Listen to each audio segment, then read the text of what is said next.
Strength. It's a word we've heard a lot this year. Strength of the American people.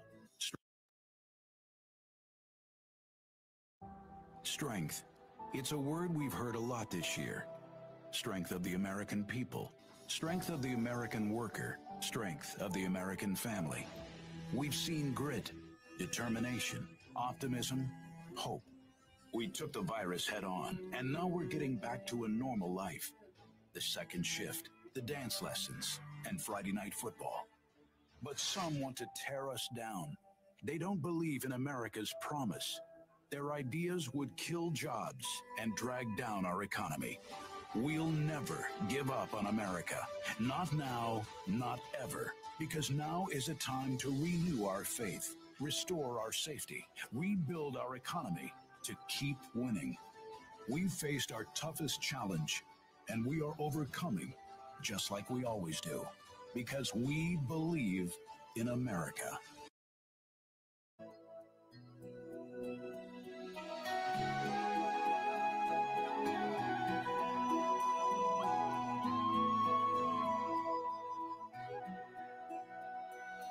Every night in my dreams, I see you, I feel you.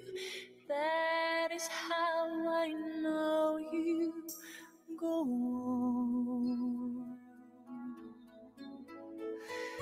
Far across the distance and spaces between us, you have come to show you go on. Near, far, wherever you are, I believe that the heart does go on.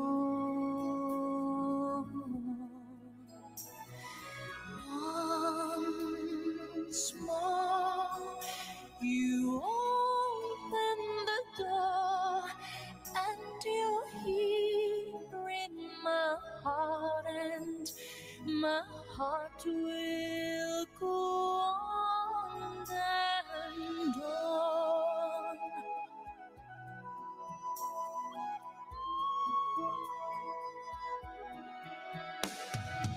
Love can touch us one time and last for a lifetime, and never let go till we're gone. Love was when I loved you one true time. I hold you in my life, will always go on.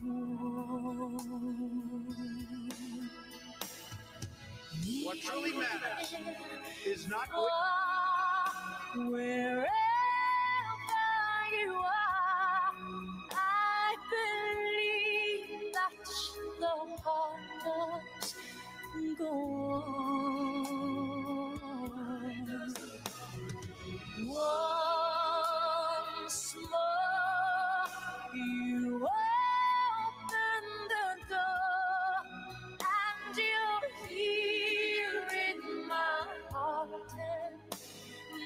heart will go on and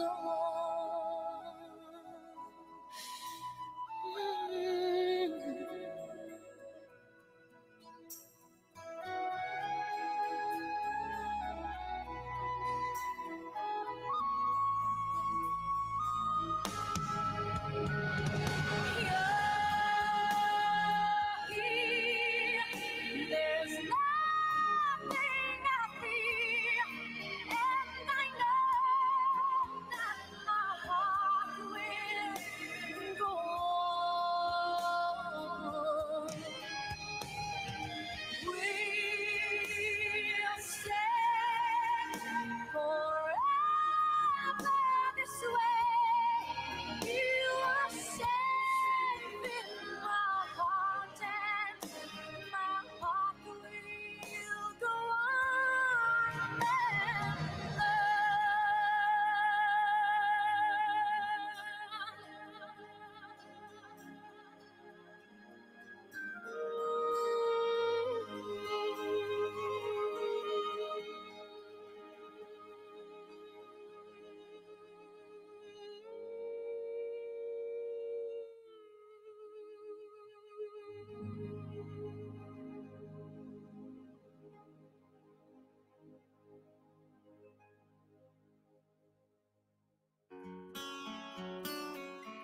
Yeah,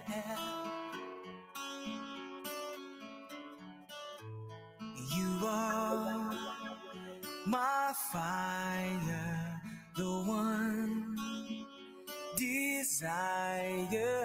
Believe when I say I want it that way. But we are two worlds apart, can't reach to your heart when you say that I want it that way. Tell me why ain't nothing but a morning. Tell me why ain't nothing but a mistake. Tell me why I never wanna hear you say I want it that way. Am I your fire, your one desire? Yes, I know it's too late, but I want it that way. Tell me why ain't nothing but a party. Tell me why ain't nothing but a mistake. Tell me why I never wanna hear you say I want it that way. Now I can see that we're falling apart from the way that it used to be. Yeah, no matter the distance, I want you to know that deep down inside of me, you are my fire, the one desire. You are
America demanded change. Donald Trump wins the presidency. And change is what we got. Under President Trump, America is stronger, safer, and more prosperous than ever before. Whoa! Look at that. The economy growing at a record 33.1%. And these numbers are absolutely remarkable. Latinos and women saw the biggest decreases in unemployment rate. And ladies and gentlemen, the best is yet to come.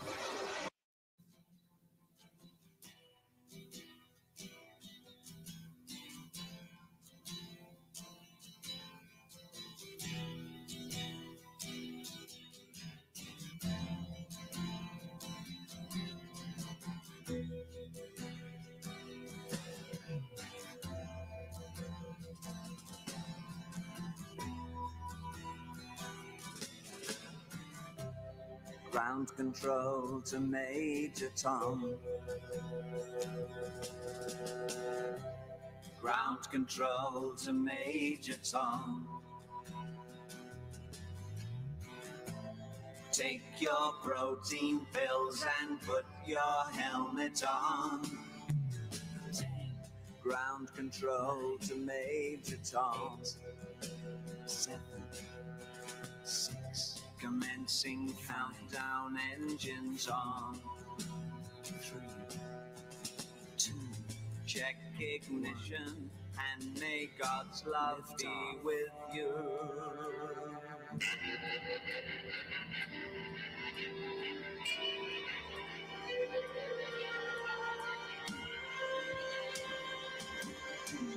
This is ground control to Major Tom.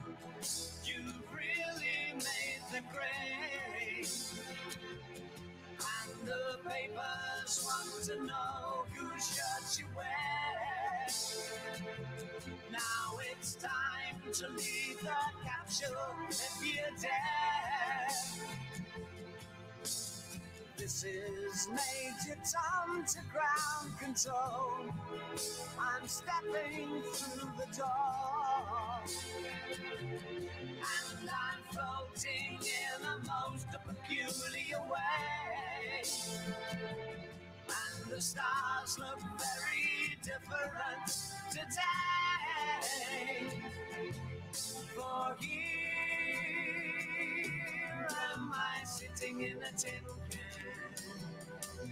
Far above the world. Planet Earth is blue, and there's nothing I can do.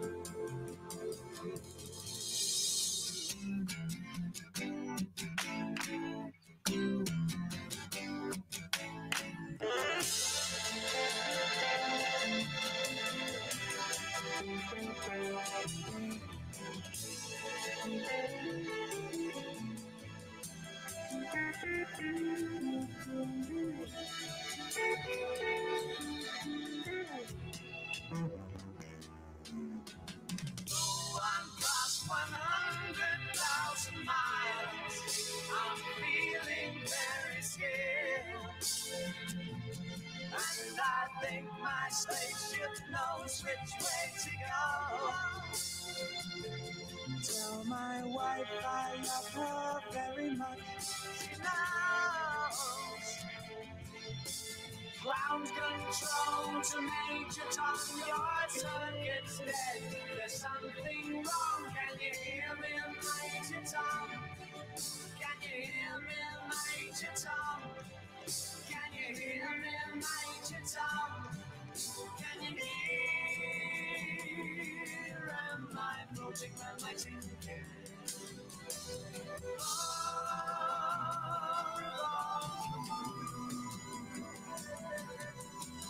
Planet Earth is blue, and there's nothing I can do.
New Orleans. They call the rising sun. And it's been the ruin of many a poor boy. And God, I know I won.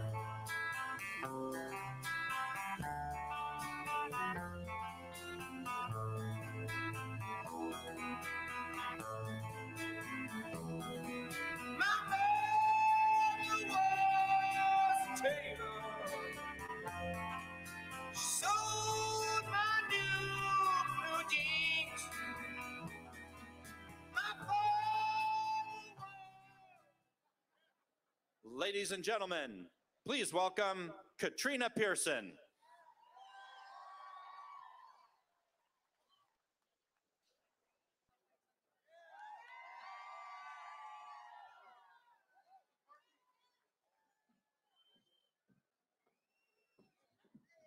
USA!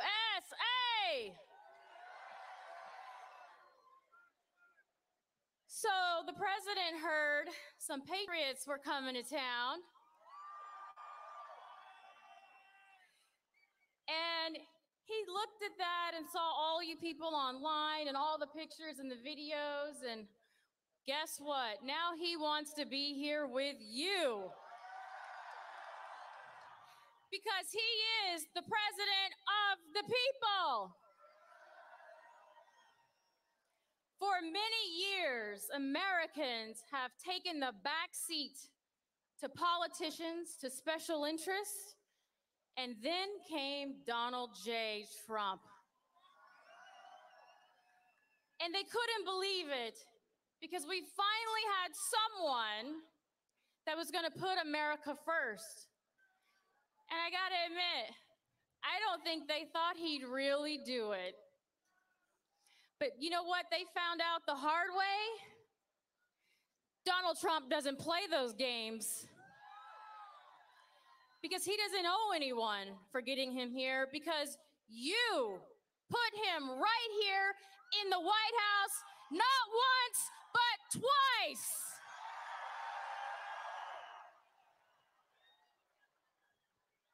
We were all there through this 2020 election cycle. We've seen these crowds, unlike, Joe Biden and his 6 hula hoops. The guy couldn't even get 1,000 views online, but we're supposed to believe that he had more votes than Barack Obama.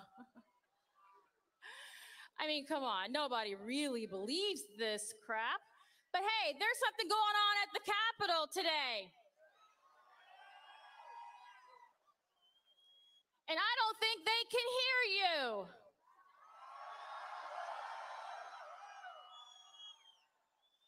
This movement started over a decade ago. Do I have any Tea Party people in the house?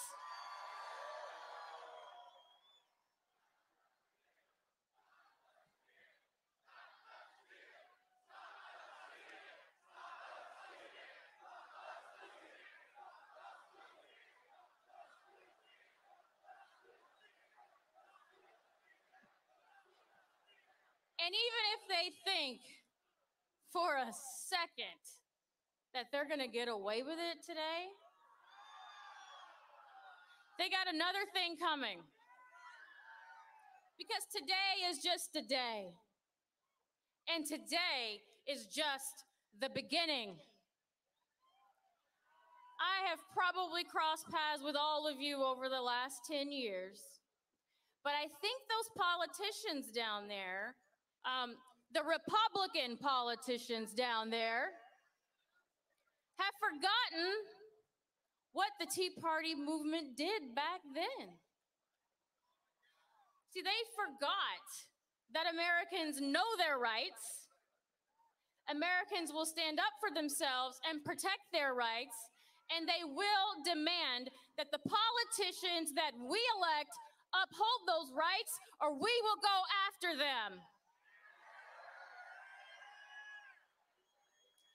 And so you better believe, the next 2 years, we are watching today. We are taking names today. And I don't know, are you guys gonna forget? Because today, moving forward, we have hundreds of days for them to hear from us, for them to see us, and for them to work on replacing them one by one if we have to. This president has sacrificed everything for this country and has asked for nothing in return. He loves the United States of America. He loves God, he loves our flag, and he loves all of you. And that's why we're all here today.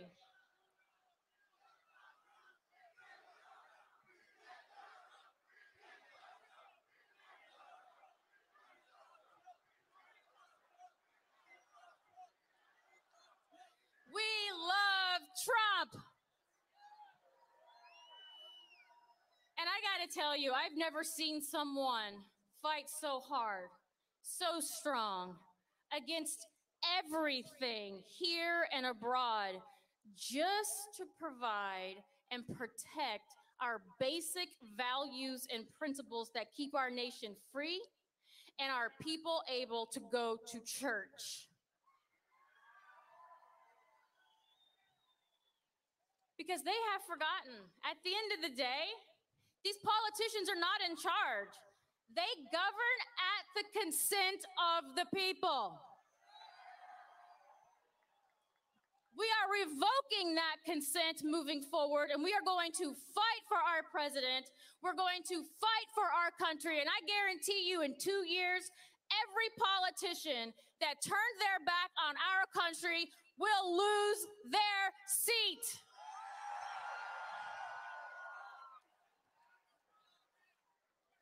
Including Democrats. So I am so excited to be here with all of you. Being one of the original founders of the Tea Party movement, traveling to every state in this country, meeting grassroots over the last 12 years, has truly been my honor to do everything that I can to make your voices heard. And I pledge to continue to doing that for all of you, for our children and our grandchildren, because here's the deal, guys. The left, they go out there and they scream and cry and they whine. But let me tell you, this is something they don't get either. Let me tell you, they haven't seen a resistance until they have seen a patriot fight for their country.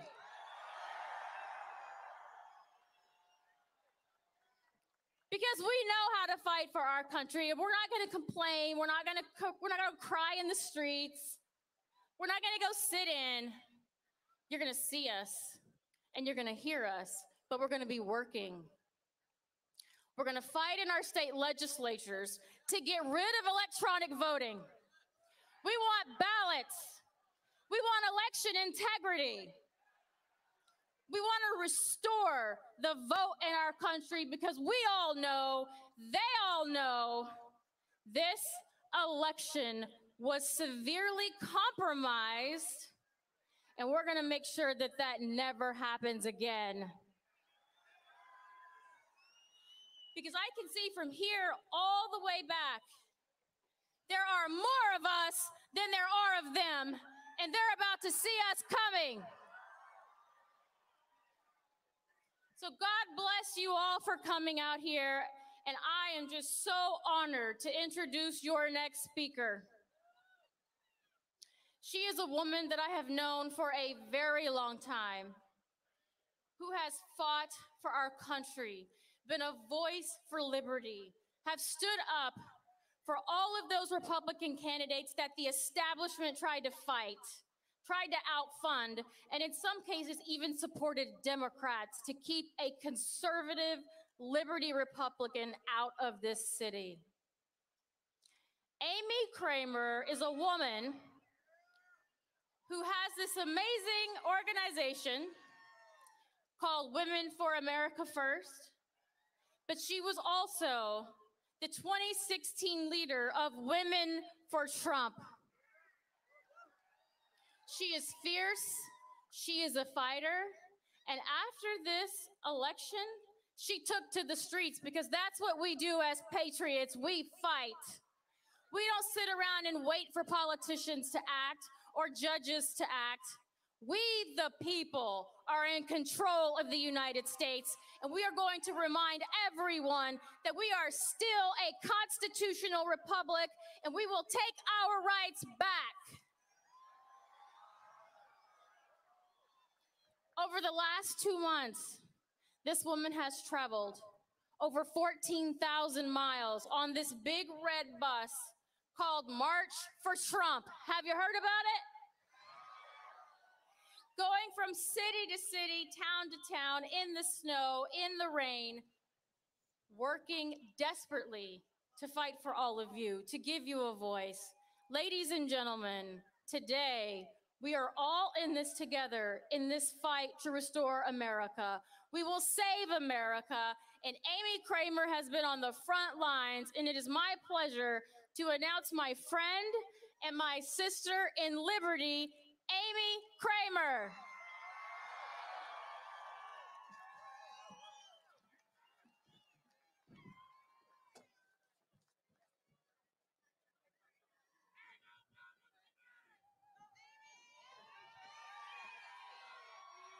Hello, deplorables! Oh my God, the sight to see. I mean, like Katrina said, as far back as the eye can see, and I guess on all the side streets. You know, this president hasn't asked for much from us. He's asked for our vote, and he asked us to show up today, and I don't think he's going to be disappointed. You know, there's so much at stake today. We have been in the streets the past 2 months. There's a movement that has been born. I come from the Tea Party movement, and I'm asked all the time, what happened to the Tea Party? Well, we're still here. We just grew and morphed into something bigger and better, the MAGA movement. And I am convinced that were it not for the Tea Party movement, we would not have President Donald J. Trump today. He has fought for us, and he, unlike any other president in our lifetime, has put America first. And how refreshing is that? We love him. I know you do. I just heard you chanting it. And he loves us. He is putting our country and the American people first, and Washington doesn't like it. Why? Because they're in the back pockets of China and Russia and Ukraine. We've got their number. We know what they're doing, and I don't care what they say. Sleepy Joe Biden did not win this election. I come from the great state of Georgia that we're learning just how corrupt we are right now. But Sunday night before Election Day, I was in this little northwest town of Rome, Georgia. We got there about noon that day, and we saw thousands of people walking a mile over a mile to go see our president. He was doing 5 rallies that day, and Rome, Georgia was the 4th one. I think he showed up there at 8:30, 9 o'clock that night. But all day, we watched these men and women, 2 and 3 generations of families, walking, pushing elderly people in their wheelchairs, elderly people on their walkers, carrying their children on their shoulders, all to see the President of the United States. And they turned people away. I think the auditorium or the airport took 40,000 people that night, and they turned people away. And after it was over, we watched them leave the airport, and it took hours. Tears running down their faces, their children asleep on their shoulders, carrying their children, walking. People didn't get home till 2 or 3 in the morning. The press likes to talk about how the people were stranded. No, those people weren't stranded. They came there to see the president. It took them longer to get in than to get out, and it was worth every moment to see the president of the United States. And we're seeing the same thing here again today. But the thing is, you can't convince me after seeing those people in the crowds of that those rallies leading up to Election Day, you can't convince me that a man who can't fill 6 circles won this election. There is no way. And as I look out here today, this is probably the biggest party that the people have ever held for a president in the history of this country. Hold your signs up. Let us see your signs. You are amazing, patriots. Amazing. It doesn't matter. It doesn't matter what the media says. They can call him president-elect. That doesn't make it so, right? We know that there was voter fraud. We absolutely know it. And that's why we're here to stop the steal. First, they say there's no voter fraud. Then they say there's no widespread voter fraud. Stop.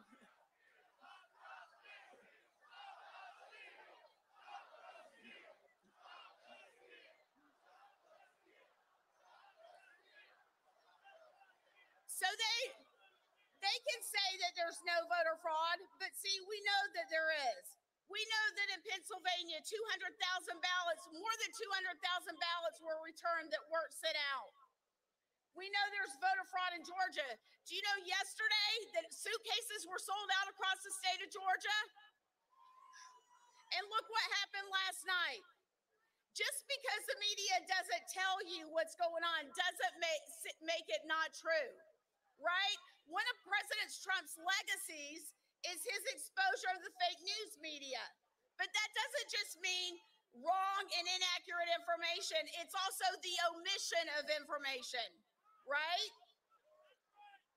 But we're smarter than them. We've connected in other ways. We've connected via social media. And now big tech is trying to silence us. Facebook has shut us down.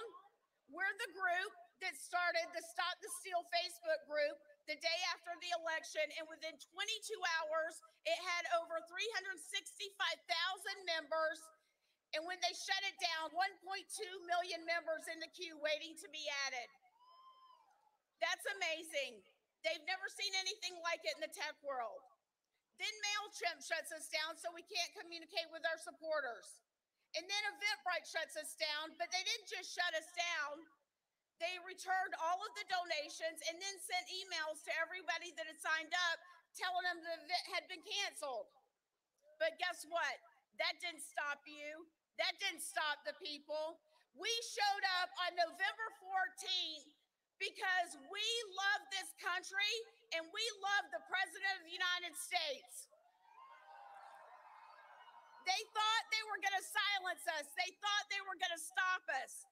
But then we came back again December 12th, and another approximately 1.5 million people showed up in Washington, D.C., not because they thought they were going to hear from President Trump or see President Trump, not because they thought they were going to hear from somebody with a Trump last name, but because they love this country and they love this president, and they are committed to standing for election integrity and saving our republic.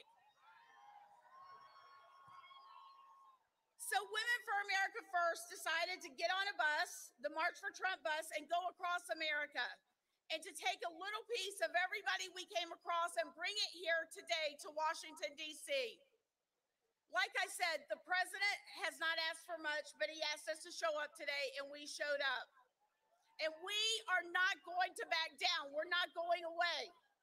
You see, Republicans for years have been afraid of their own shadow. They tuck tail and run anytime they see their shadow. If nothing else, what Republicans should have learned is how to go on offense and win and fight back, punch back from Donald Trump. He doesn't back down. He's not afraid of Republicans. He's not afraid of Democrats. He doesn't need anybody else's money. He is fighting for me and you and Americans across this country. And he needs us now just like we need him.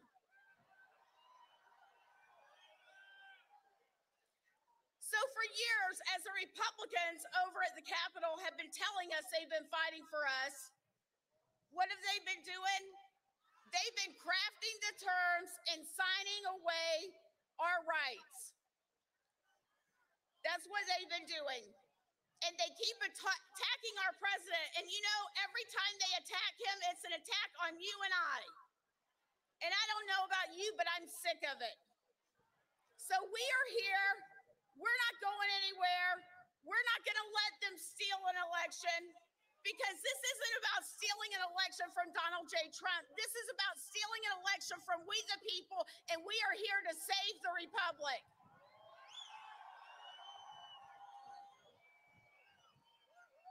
You guys, we cannot back down.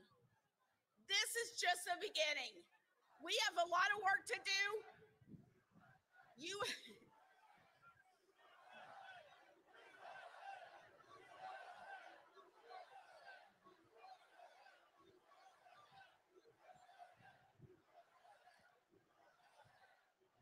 We are not going to back down, are we? Keep up the fight. Keep fighting for America. It's worth saving. I don't know about you, but I don't want to learn to speak Chinese, and I don't want that White House to turn red. It is up to you and I to save this republic, and I am committed to doing that, and I look forward to working with all of you across this nation for the next 2 years, and let Republicans know we're coming for you, and Democrats too. And before I go, I just want to thank the Women for America First team. They've done an amazing job. They're not all up here today, but we put in long hours on those buses, 4 weeks on the buses, spent Christmas away from our families, but it was all worth it. We do it again in a heartbeat. We're not going to stop fighting, and we'll see you out on the trail. God bless you all.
Ladies and gentlemen, please welcome from the great state of Georgia, Representative Jones.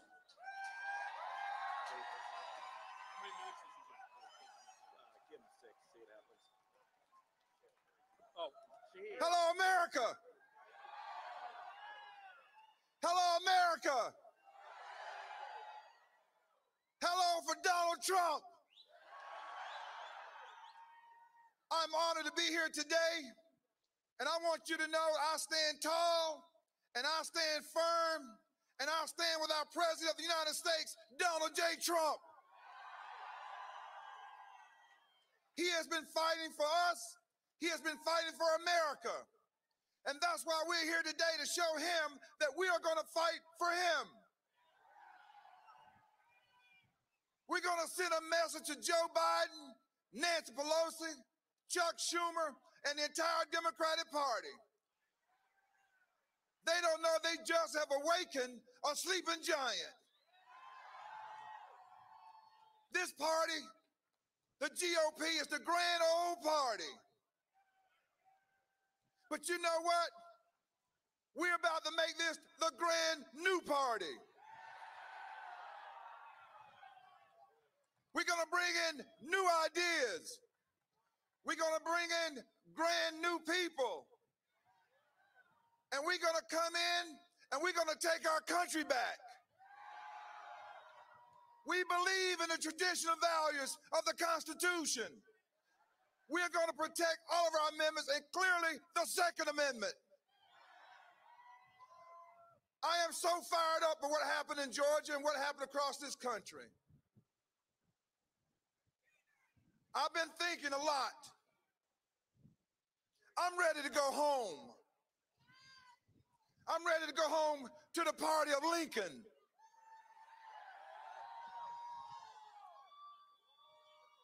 I'm ready to go home to the party of Frederick Douglass. I'm ready to go home to the party of South Carolina Senator Tim Scott. Today, I'm coming home. I'm coming home to the grand old party. I am officially joining the Republican Party.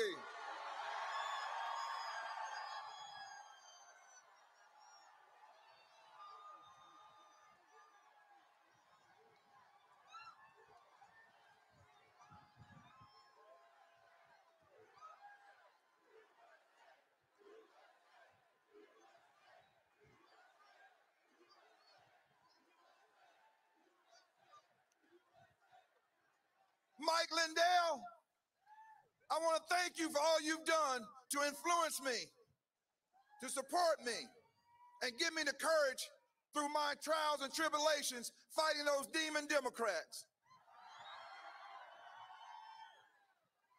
I want to make clear about one thing. Donald Trump has just begun. I'm a part of his team, and we're going to take back this country. We're going to take back America. Peace out, America.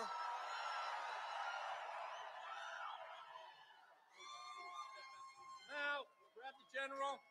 Wait for the voice of God. Ladies and gentlemen, please welcome General Paxton, accompanied by Senator Paxton.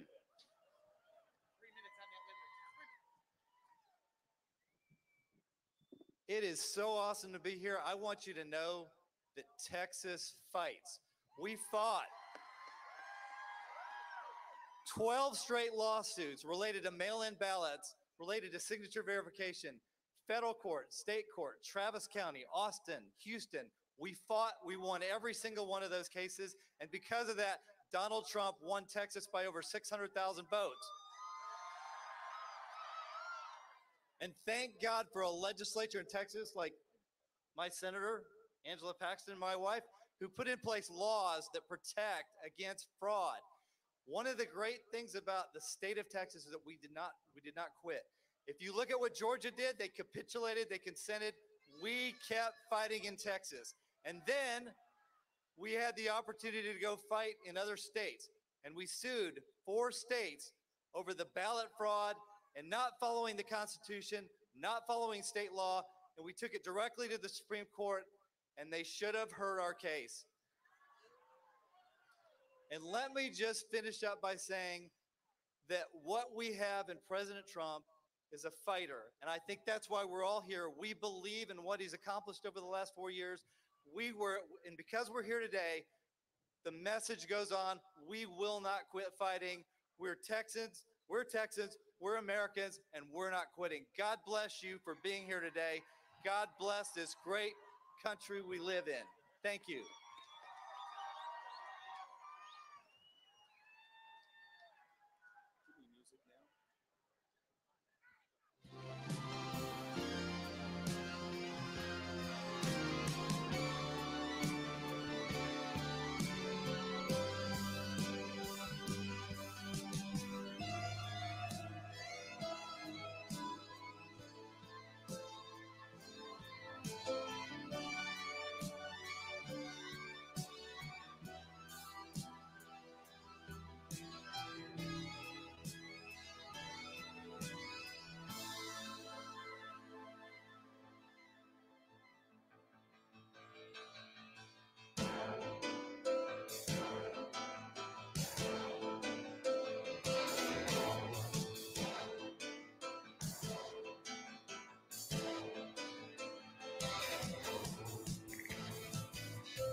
The roses in the window box until the dew on side.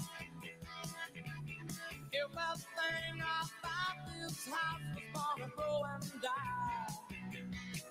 Oh, it doesn't seem a year ago to this very day. You said, I'm sorry, honey, if I don't change the pace, I can't face another day. And love my bleeding in my head. Oh, I can't think I would do with another man. I was playing rock and roll, you were just a fan. With my guitar, you would hold your soul, split the line. Love lies bleeding in my hands.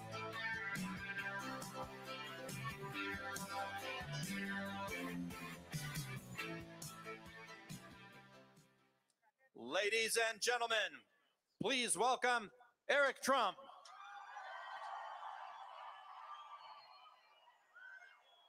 Good morning, America. How you guys doing? This is the greatest group of patriots ever put together. Guys, there is a person in the White House right there, my father, the 45th President of the United States, who I promise will never, ever, ever stop fighting for you. Never. And we as a family will never, ever stop fighting for you. We love this country. We love red, white, and blue. We love everything that this nation stands for. And guys, that's why we fight. That's why my father sends out a tweet. Patriots, descend on Washington, D.C.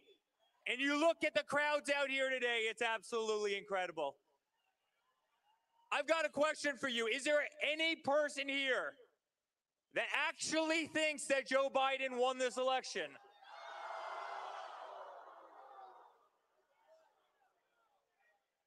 I don't either, guys. I don't either. You know what? I went all across the country, everywhere I go. This guy couldn't fill up a classroom. And look at these crowds here. Look at these crowds here. He hides in his basement. No one buys it, guys. No one buys it. But it doesn't matter. It doesn't matter. They can lie. They can cheat. They can steal. My father has started a movement, and this movement will never, ever die. It will never die. This is a movement that will transcend him. It's a movement that will transcend all of us. And guys, we are going to keep America great because we live in the greatest country in the world, and we will never, ever, ever stop fighting. So I want to call up one person who's been a great fighter. She happens to be my beautiful wife. And I'm going to publicly put her on the spot right now and tell her that she needs to run for Senate. Honey, I'm just kidding. Would anybody approve of that? It's pretty good, honey. Want to say a couple words? Hey, everybody, how y'all doing? Ladies and gentlemen, let me just say this. You might hear otherwise from the mainstream media. You might hear otherwise from the Democrats.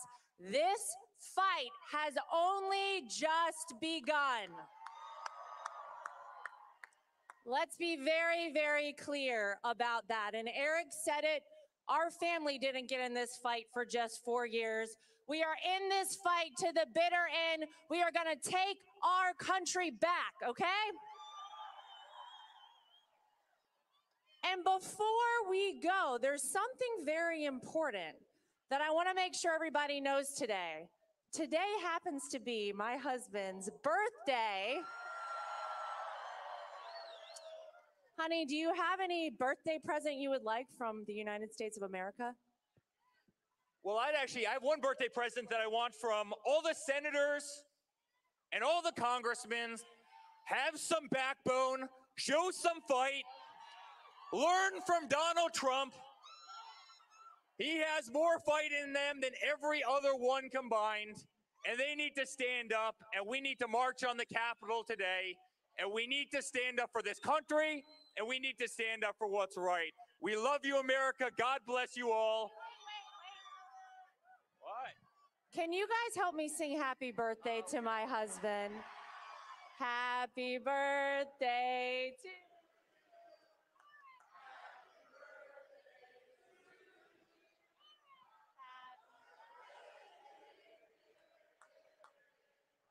Happy birthday to you. Thank you, guys. We love you.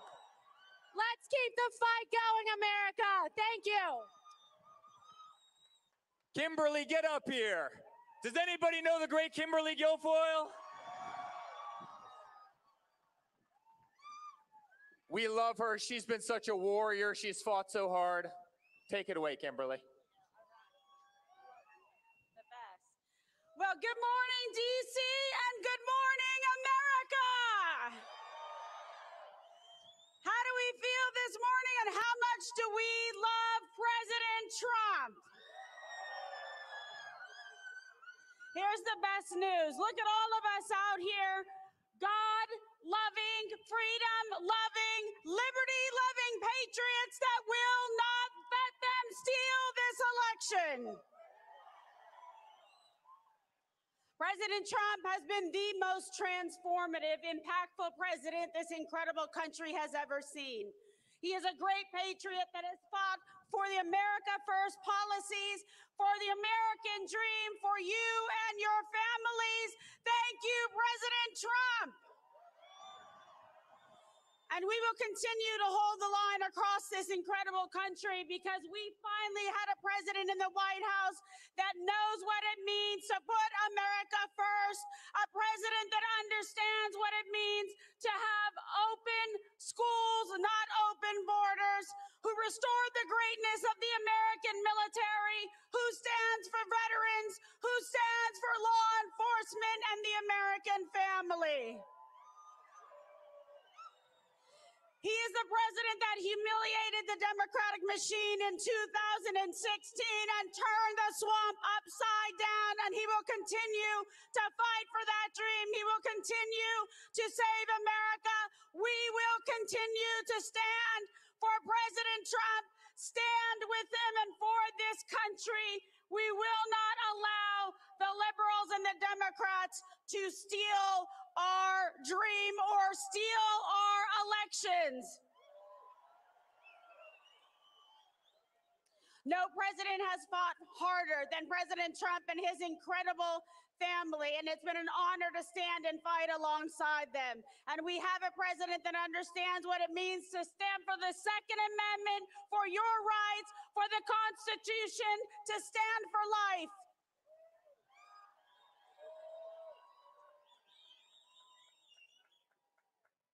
And it gives me great pleasure to be able to stand and fight throughout this country with one of the greatest Americans I have the pleasure to know, and that is Donald Trump Jr., the president's son. Let's give him a warm welcome, and let's show the president when he comes how much we love him. God bless America. God bless our president. And ladies and gentlemen, the best is yet to come.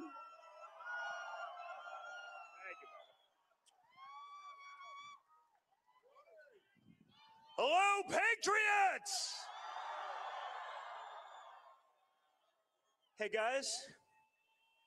You actually all did something I didn't realize was possible. I'm looking at the crowd here and the tens of thousands, probably 100,000 plus people here. And you did it all without burning down buildings? You did it without ripping down churches?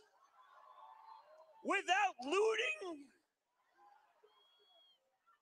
I didn't know that that was possible. According to the media, when you have a large gathering of peaceful protesters, they're supposed to burn it all down.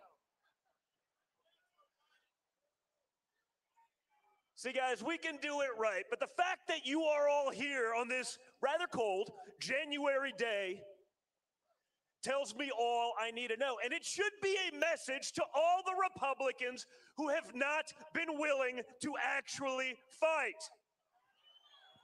The people who did nothing to stop the steal. This gathering should send a message to them. This isn't their Republican Party anymore. This is Donald Trump's Republican Party. This is the Republican Party that will put America first. This is the Republican Party that will fight for the American worker. This is the Republican Party that's not just gonna roll over and die because the Democrats would like you to. No, we've seen that, guys. We've seen that. We've been our own worst enemy. All you gotta do is look to Georgia, where you had Republicans saying, well, I don't like the way the game is played, so let's take our ball and go home. No, guys, hey, guess what? That was music to Chuck Schumer's ears. That was music to Nancy Pelosi's ears. And that is what so many in the Republican establishment have created, that sort of mentality. Okay, we'll turn the other cheek. We'll roll over and die. We'll fold and give up. No more. So to those Republicans, many of which may be voting on things in the coming hours. You have an opportunity today. You can be a hero, or you can be a zero. And the choice is yours, but we are all watching. The whole world is watching, folks. Choose wisely. Because if you just roll over, if you don't fight in the face of glaring irregularities, statistical impossibilities,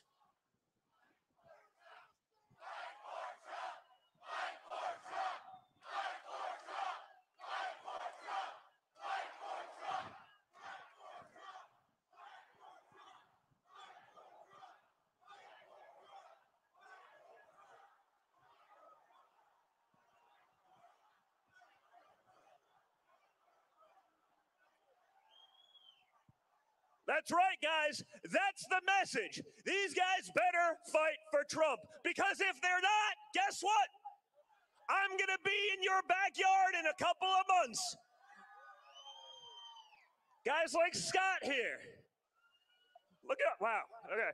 I can't go through the whole list because I don't have 45 minutes to go through all the patriots that have been fighting, that have been on the ground, that have mobilized to put good Republicans in those positions. Guess what, folks? If you're going to be the zero and not the hero, we're coming for you, and we're going to have a good time doing it. We got to start fighting like the Democrats do, right? We got to play their game. We got to take their fight to them their way. Our reluctance to do that over the last few decades is why we are in the position that we are in. So today, friend or foe, today, Republicans, you get to pick a side for the future of this party. Again, I suggest you choose wisely. So Kimberly, thank you for all of your fight. How'd Kimberly do, folks? One of the great fighters out there, to my family, to my father, but most importantly, to all of you red-blooded, patriotic Americans. Thank you for being in this fight with us. Thank you for standing up to the bullshit. Right? Amen and a woman. Right? No, yeah, I know. But that shows you literally the mentality of where the Democrat Party is, right? I think I put it up on my Instagram, which is being censored to hell right now, but like I put it up yesterday. They spent money on a study that came to the incredible conclusion yesterday that trans women playing in female sports have a competitive advantage. No shit. Who could have seen that coming? I had no idea. I'm glad we spent probably millions figuring that out. Just like I'm thrilled that we spent $10 million to Pakistan on gender studies, because I'm sure they care. And billions elsewhere on nonsense. That is driven by the insanity of the left, folks, and we have to stand up for it. No one cares how you identify, but you don't have to do the nonsense that follows. And what I want to know is, in these sort of things, where are the people? Where are the feminists that we're fighting as men are dominating women's sports? Where are they, folks? We need to be the party of common sense. We need to be the party of reason. We need to be the party of our values that we hold so dear, that made America the greatest country in the world. And you guys are part of that movement. So stay in this fight. Stay loud. Don't be suppressed. Don't be put in your corner. Don't let them cancel you. Trust me, I've been canceled 17 times since I started this speech. I promise you. Once it happens, it's rather freeing, and you can kind of do what you want. Don't let them do it to you. Stand up and fight. Stand up and hold your representatives accountable. And when you do, we can keep America great.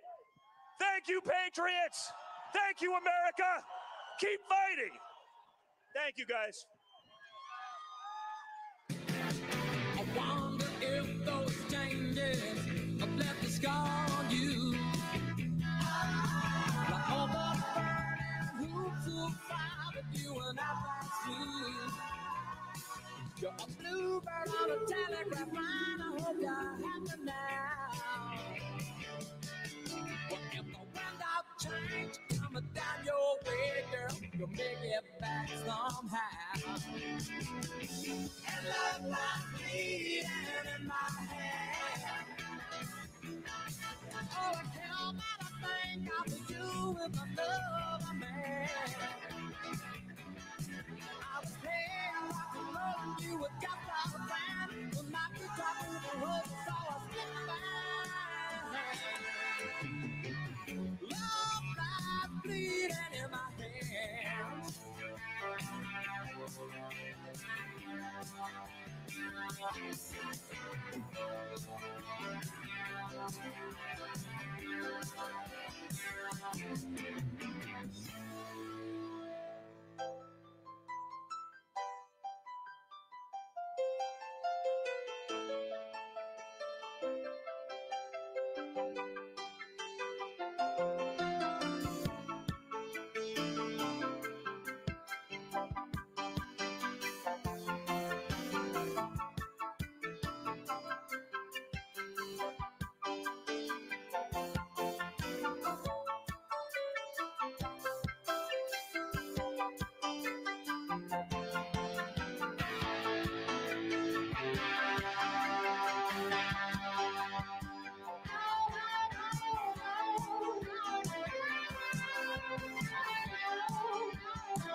In my hands.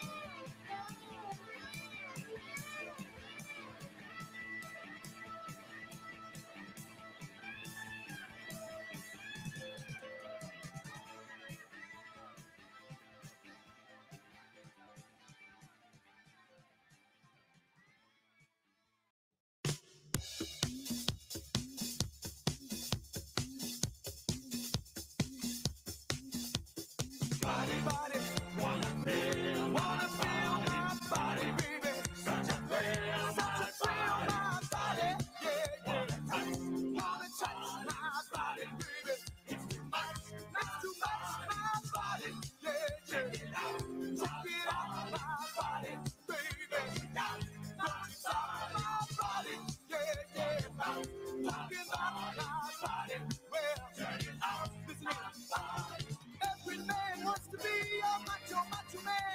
You have the kind of body, always in demand.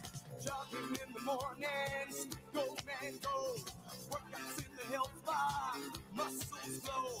You can best believe that he's a macho man. Glad he took me down with anyone he can. Hey, hey, hey, hey, hey.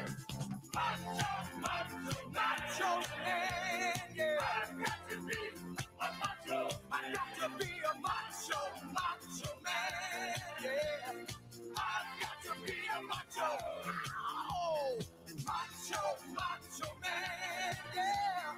I've got to be a macho man. Macho, macho man. Hey, hey. I've got to be a macho.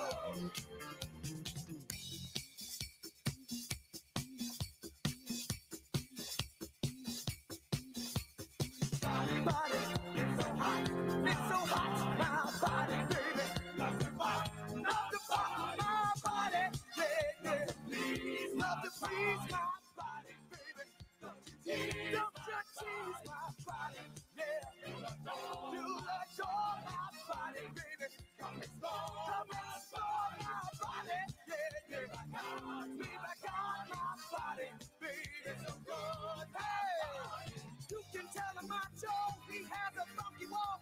His western shirts and leather always look so boss. Funky with his body, he's a king. Call him Mr. Ego, dig his chains. You can best believe that he's a macho man. He likes to be the leader, he never dresses grand. Hey, hey, hey, hey, hey. Macho, macho, macho man, yeah. I've got to be a macho, macho man, yeah. I've got to be a macho. All right, macho, macho man, yeah, yeah. I've got to be a macho man. Macho, macho man. I've got to be a macho. All right.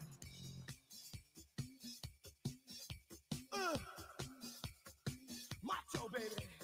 Body, body, body, body, wanna feel my body, wanna feel my body, baby, body, alright, body, wanna feel my body, wanna feel my body, hey, body, alright, body, love to pop my body, love to pop my body.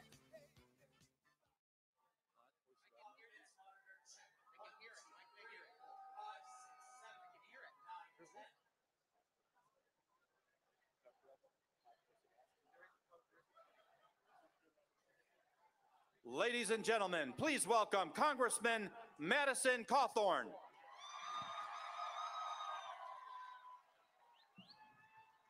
Wow, this crowd has some fight in it. I am so thankful that each and every single one of you have come.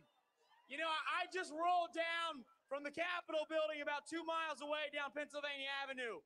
And I will tell you, the courage that I see in this crowd is not represented on that hill. My friends, I will tell you right now that there is a new Republican Party rising. The founders of our great country saw to it that the people who consent to be governed should have a voice in that government. But my friends, the Democrats, with all the fraud they have done in this election, the Republicans hiding and not fighting, they are trying to silence your voice.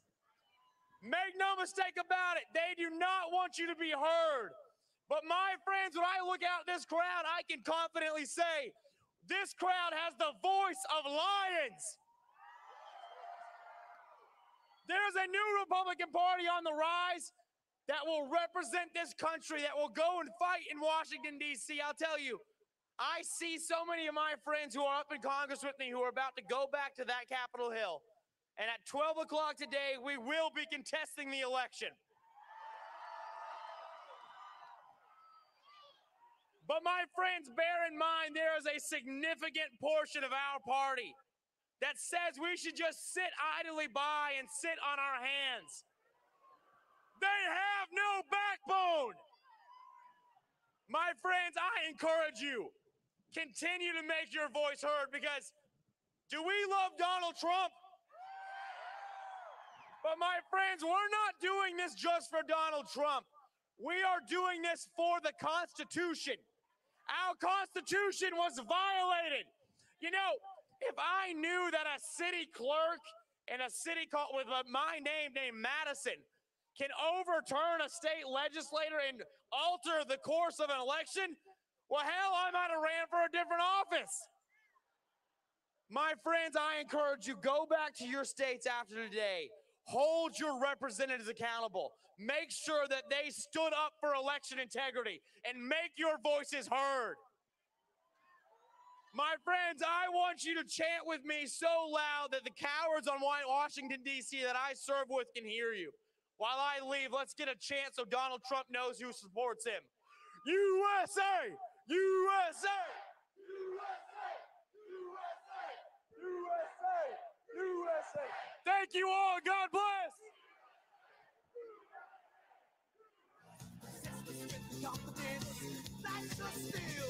You can best believe that he's a macho man. He's a special person in anybody's land. Hey, hey, hey, hey, hey. Macho, macho, macho man. Yeah. I got to be a macho, macho, macho. Yeah. I got to be a macho. Bring the hell my chest. Macho, macho man. I say, see my big, big mustache. All right, macho. I got to be a macho, macho, macho, macho man. I got to be a macho. Big broad shoulders, yeah. Macho man. Get my muscle. I got to be a macho man. Talking about a macho, macho man. Macho man. I got to be a macho. Hey. Macho, macho man.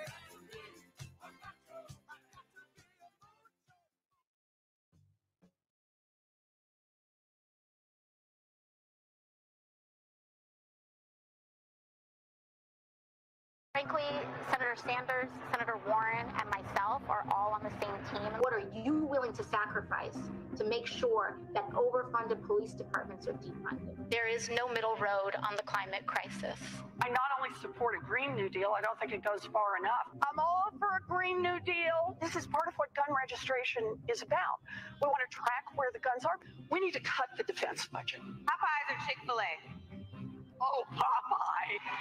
Are you in favor of expanding the court or perhaps an age limit in place instead of a lifetime appointment? Look, I've said everything is on the table. But if we win the majority, everything is on the table. Now we take Georgia, then we change America. Change is coming to America. The blue wave is comprised of those who are documented and undocumented. We win these races in Georgia so that we don't have to negotiate. That's their goal. Total radical control to bring horrific change to America. Only Georgians can stop them. Nobody can serve God and the military. Raphael Warnock attacks our military. Police power, the kind of gangster and thug mentality. Warnock attacks our police. Somebody's got to open up the jails. Raphael Warnock is dangerous. No wonder he defended this. Not God bless America, God America. Now, my hope is that in early January, Democrats will pick up 2 more seats in the Georgia runoffs, and that will make our life a lot easier. We need to send a message this year. We need to send a message that if you indulge this kind of politics, you're not just going to get beat. You're going to get beaten so bad you can never run or show your face again in public. Because we have had enough, absolutely enough, of what we are getting from Donald Trump and his fellow travelers right now.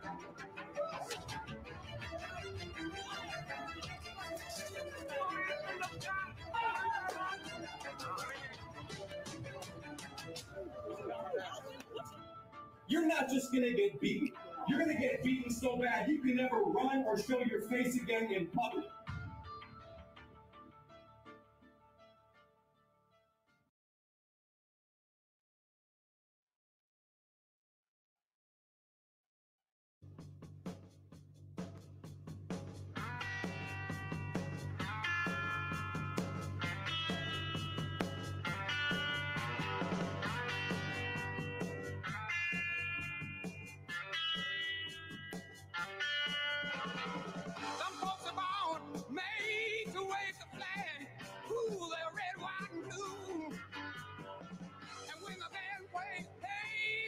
cheek. Ooh, they point the cannon at you, Lord. It ain't me. It ain't me. I ain't no senator, son. It ain't me. It ain't me. I ain't no watching ball, no. Some folks are born silver spoon in hand. Lord, don't they help themselves, dog. But when the tax man comes through the door, Lord, the house looking like a rummage sale, yes. It ain't me. It ain't me. I ain't no millionaire son, no. It ain't me. It ain't me. I ain't no fortunate one, no.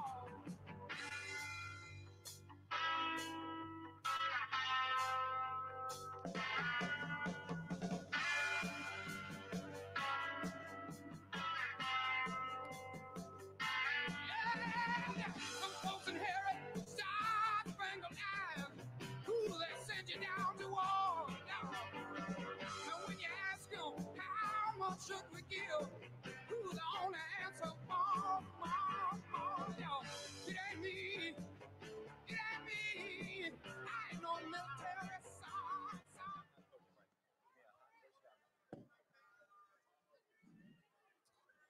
Ladies and gentlemen, please welcome America's Mayor Rudy Giuliani, accompanied by Professor John Eastman.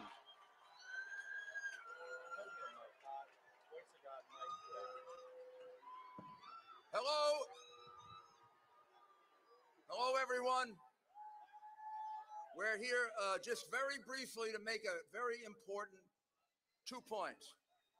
Number one, every single thing that has been outlined as the plan for today is perfectly legal.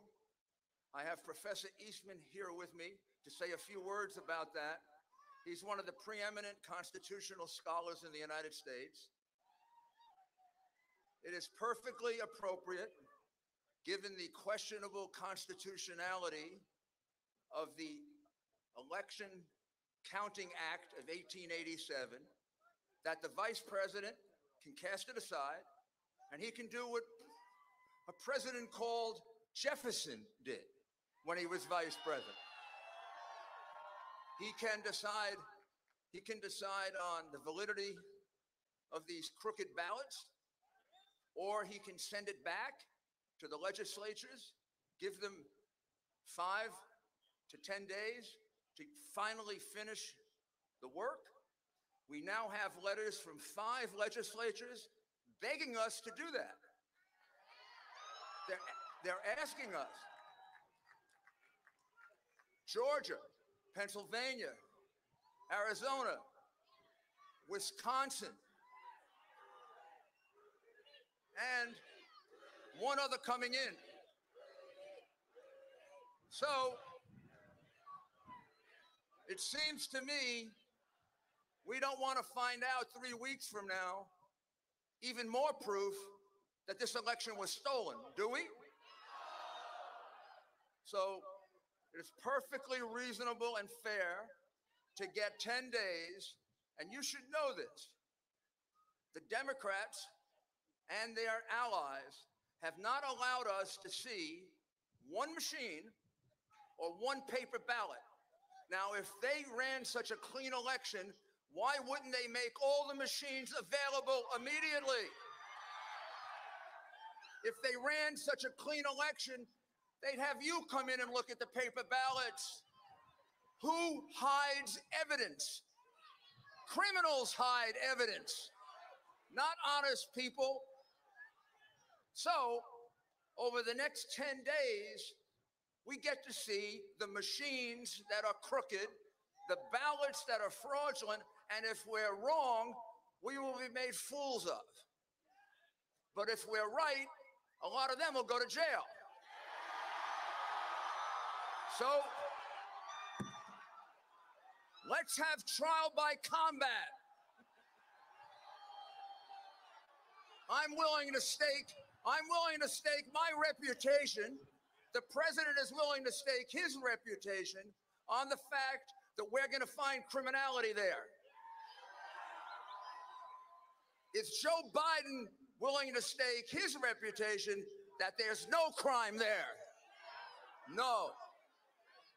Also, last night, one of the experts that has examined these crooked Dominion machines has absolutely what he believes is conclusive proof that in the last 10%, 15% of the vote counted, the votes were deliberately changed by the same algorithm that was used in cheating President Trump and Vice President Pence. Same algorithm, same system, same thing was done with the same machines. You noticed they were ahead until the very end, right? Then you noticed there was a little gap. One was ahead by 3%, the other was ahead by 2%, and gone. They were even. He can take you through that and show you how they programmed that machine from the outside to accomplish that. And they've been doing it for years to favor the Democrats. It is a matter of scientific proof. We need 2 days to establish that. It'd be a shame if that gets established after it's over, wouldn't it be? This was the worst election in American history. This election was stolen in 7 states. They picked states where they had crooked Democratic cities, where they could push everybody around. And it has to be vindicated to save our republic. This is bigger than Donald Trump. It's bigger than you and me. It's about these monuments and what they stand for. This has been a year in which they have invaded our freedom of speech, our freedom of religion, our freedom to move, our freedom to live. I'll be darned if they're going to take away our free and fair vote. And we're going to fight to the very end to make sure that doesn't happen. And let me ask Professor Eastman to explain as easily as we can. I know this is complicated, but what happened last night, how they cheated, and how it was exactly the same as what they did on November 3rd. America's mayor, wonderful. Hello, America. Sorry, I had to say that. Look, we've got petitions pending before the Supreme Court that identify in chapter and verse the number of times state election officials ignored or violated the state law in order to put Vice President Biden over the finish line. We know there was fraud, traditional fraud that occurred. We know that dead people voted. But we now know, because we caught it live last time in real time, how the machines contributed to that fraud. And let me, as simply as I can, explain it.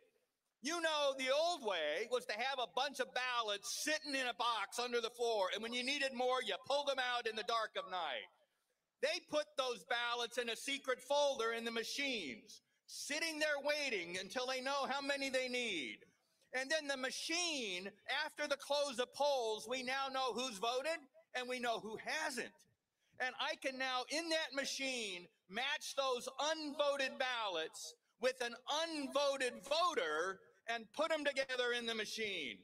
And how do we know that happened last night in real time? You saw when it got to 99% of the vote total, and then it stopped.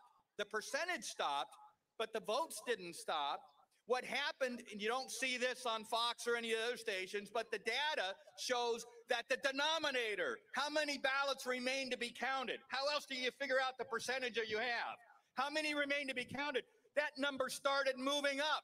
That means they were unloading the ballots from that secret folder, matching them to the unvoted voter, and voila, we have enough votes to barely get over the finish line. We saw it happen in real time last night, and it happened on November 3rd as well. And all we are demanding of Vice President Pence is this afternoon at 1 o'clock, he let the legislatures of the state look into this so we get to the bottom of it and the American people know whether we have control of the direction of our government or not.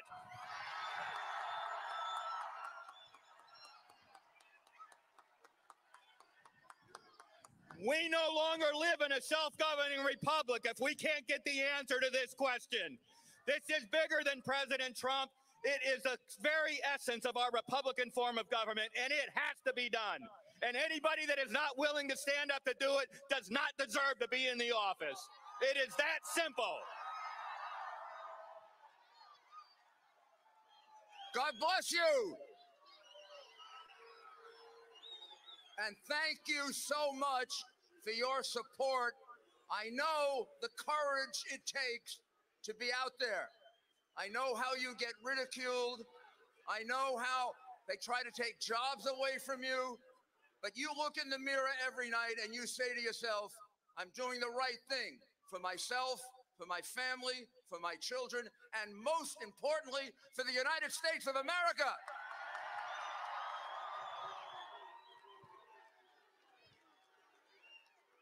What truly matters is not which party controls our government, but whether our government is controlled by the people.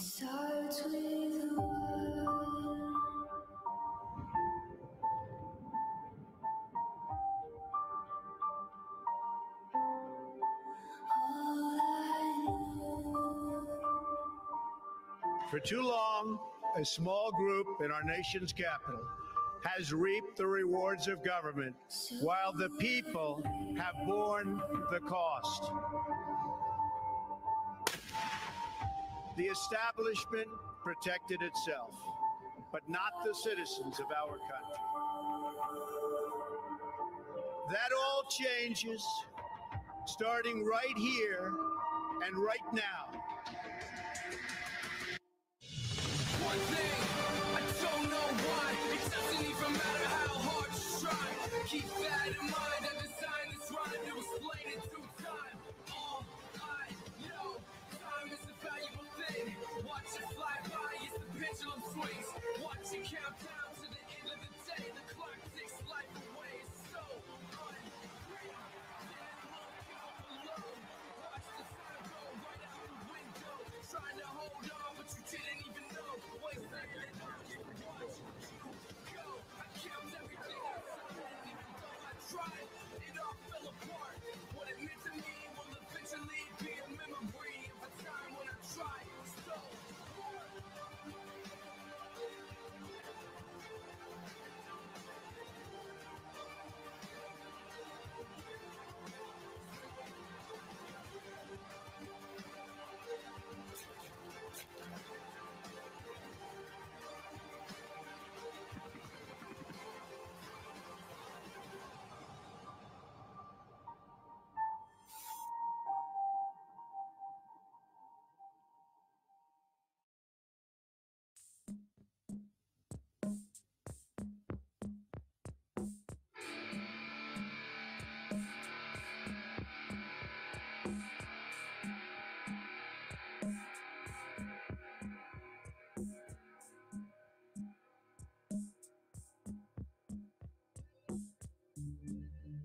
Saw it with my own two eyes.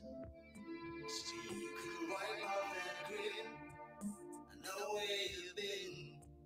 It's all been a pack of lies. And I can feel it coming in the air tonight. Oh Lord. Well, I've been waiting for this moment for all my life. Oh Lord. I can feel it coming in the air tonight. Oh Lord. Well, I've been waiting for this moment for all my life. Oh Lord. Oh Lord.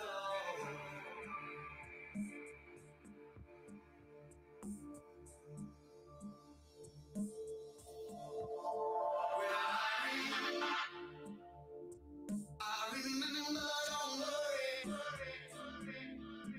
How could I ever forget? It's the first time, the last time we ever met. But I know the reason why you keep your silence up. No, you didn't fool me. The hurt doesn't show, but the pain still grows. So strangers to you and me. I can feel it coming in the air tonight.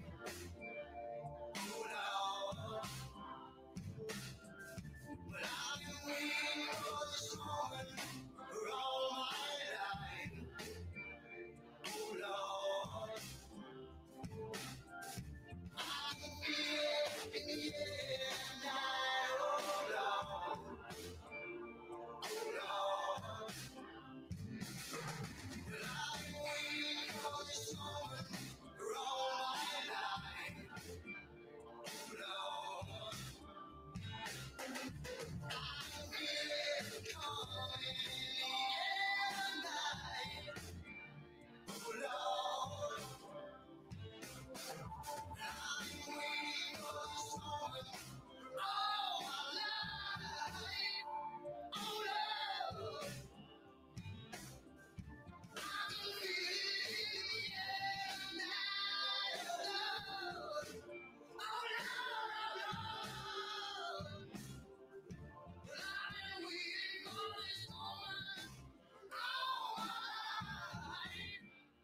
Oh Lord. Oh Lord. I can feel it in the air tonight. Oh Lord. Oh Lord. And I've been waiting for this moment all my life.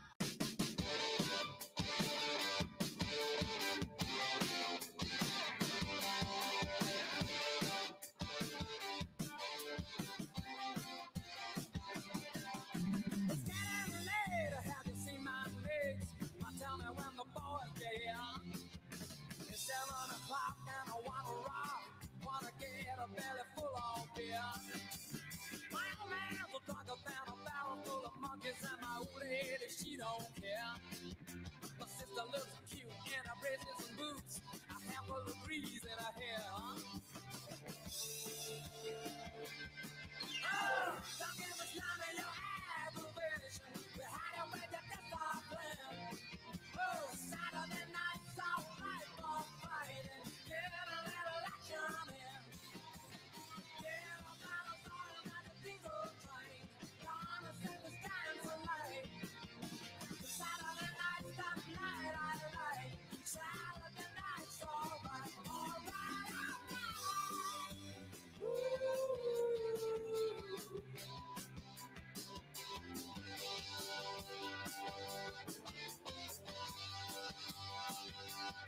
Well, the back with a tight here tonight. I'm looking for a dollar to see me right. I can use a little muscle to get what I need. I can sing a little drink and shout out, she's with me. I come all of the sounds that I really like. Are the sounds of a switchblade and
told me her name was Billie Jean as she crossed the scene.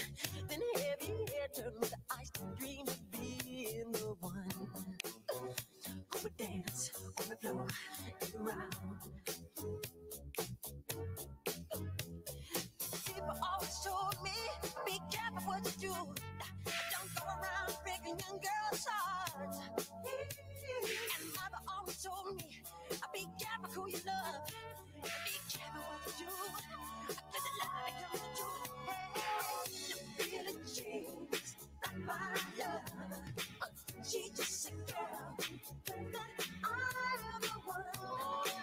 But the kid is not my son.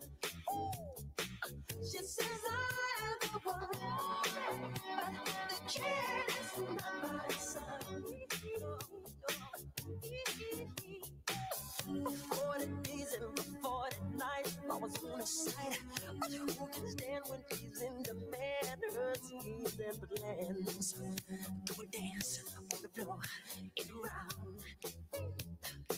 So take my strong advice. Just remember to always think twice. Don't think twice. She told my baby there's the three. And she looked at me, then showed a photo. Baby cried, his eyes were like mine. Do a dance on the floor in the round, baby. People always told me, be careful what you do. Don't go around breaking young girls' hearts. But she came and stood right by me, because I smell the sweet perfume. I guess it happened soon. She tore me to the bone. Billie Jean's not my love. She's just a girl who claims that I am the one. But the kid is not my son. Billie Jean's not my love. She's just a girl that I am the one. But the kid is not my son. No. She says I am the one, but the kid is not my son.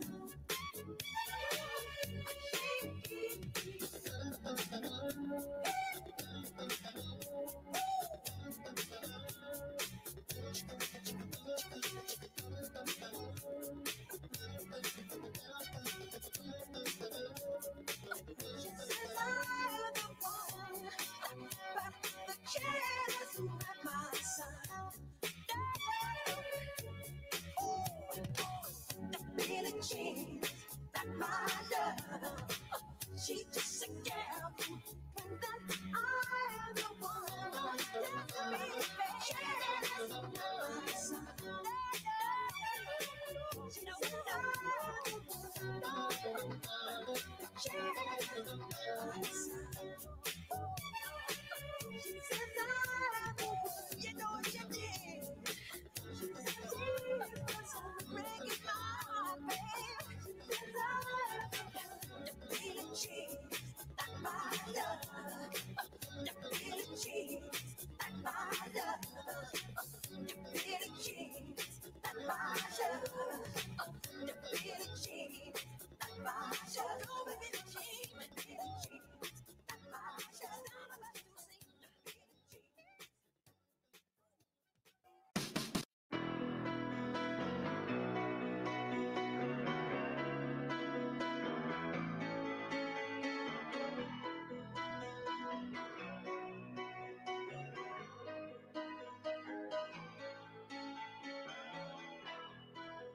Just a small town girl living in a lonely world.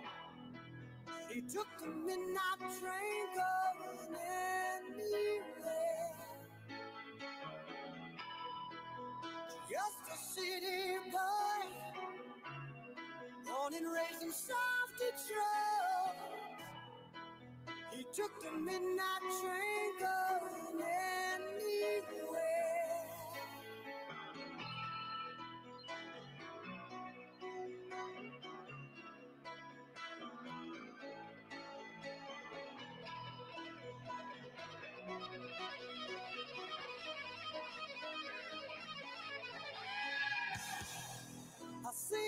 in a smoky room. The smell of wine and cheap perfume. For a smile they can share the night. It goes on and on and on and on. Strangers waiting up and down the boulevard. Their shadows searching in the night. Street lights, people, willingness to find emotion hiding somewhere.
Now I've heard there was a secret chord that David played and it pleased the Lord, but you don't really care for music, do you?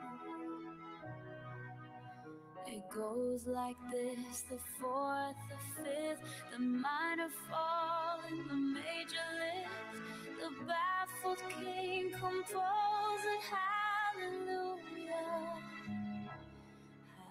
hallelujah, hallelujah, hallelujah, hallelujah.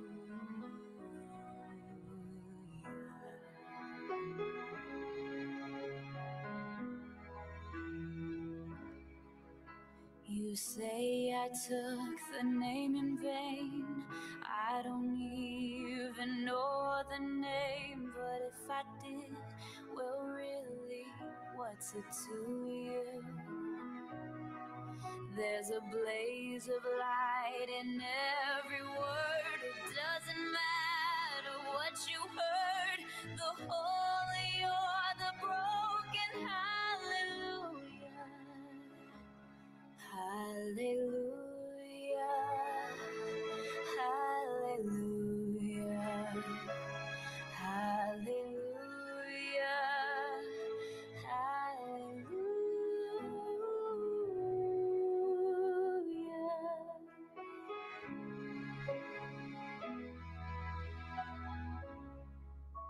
I did my best, it wasn't much.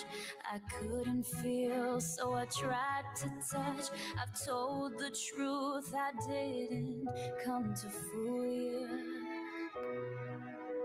And even though it all went wrong, I'll stand before the Lord of Song with nothing on my tongue but hallelujah. Hallelujah, hallelujah, hallelujah, hallelujah,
Gloria, you're always on the run now, running after somebody. You gotta get him somehow. I think you got to slow down before you start to blow it. I think you're headed for a breakdown, so be careful not to show it. You really don't remember.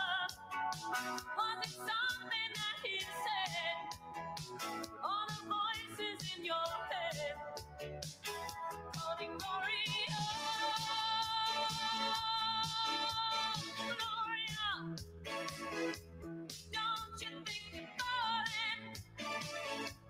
If everybody wants you, why isn't anybody calling? You don't have to answer. Leave them hanging on the line. Oh, calling Gloria.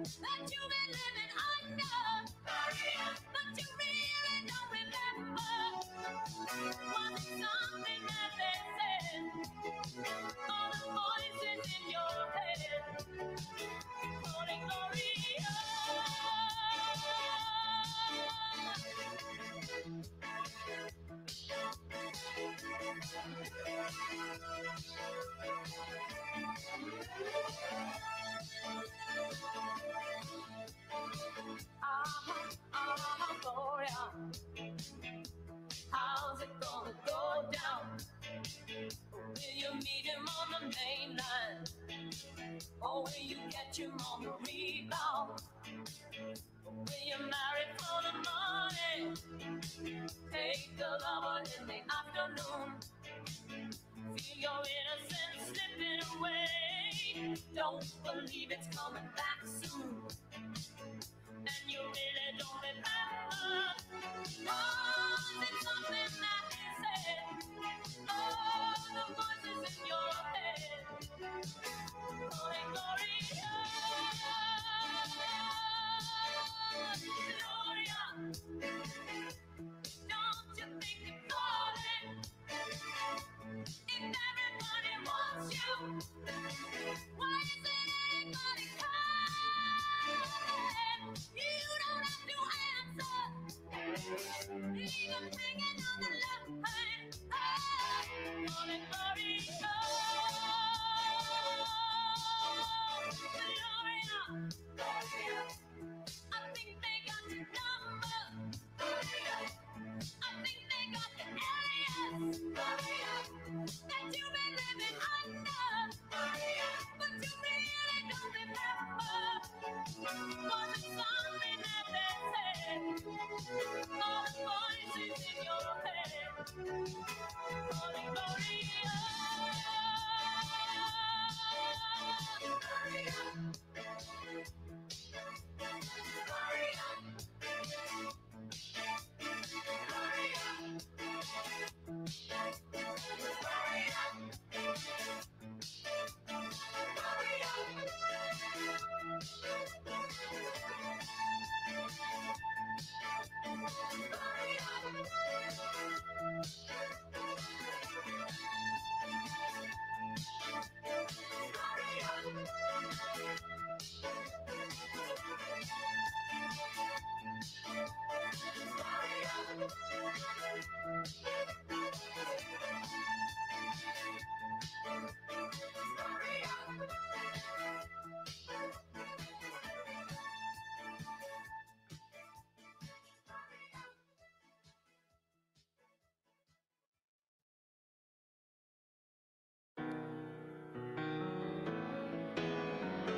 Goodbye, Norma Jean.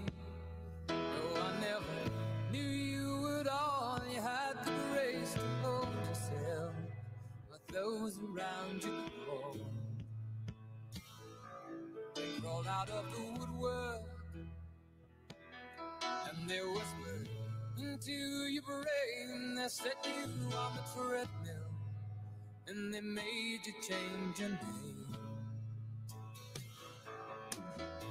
And it seems to me you lived your life like a candle in the wind, never knowing who to cling to when the rain set in. And I would have liked to know you, but I was just a kid. Your candle burned out long before the legend ever did.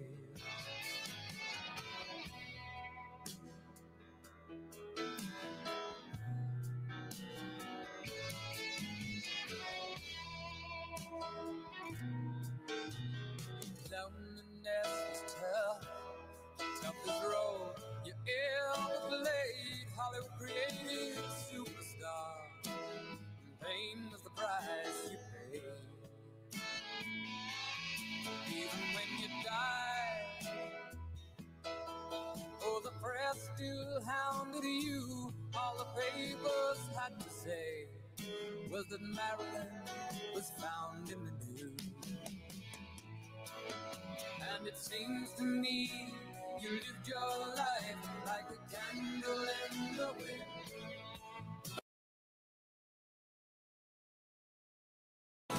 The rain set in, and I would have liked to know you, but I was just a kid.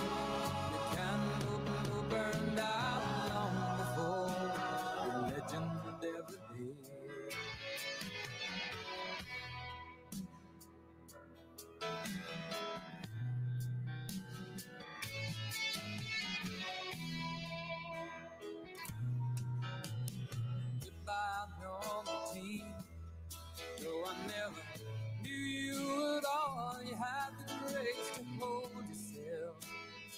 goes around its wall. Goodbye, knowledge from a young man in the 22nd row who sees you as something more than sexual, more than just our Marilyn Monroe. And it seems to me you lived your life like a candle in the wind, never knowing who to cling to when the rain set in. And I would have liked to love you, but I was just a kid. The candle burned out long before legend ever did. The candle burned out long before legend ever did.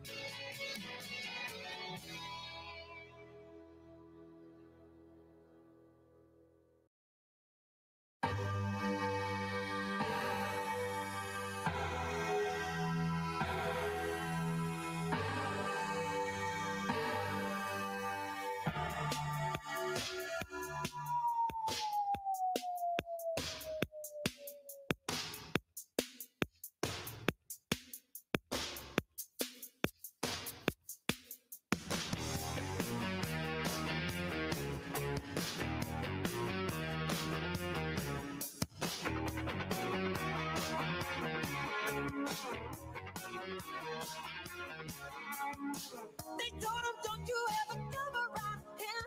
Don't wanna see your face, you better disappear.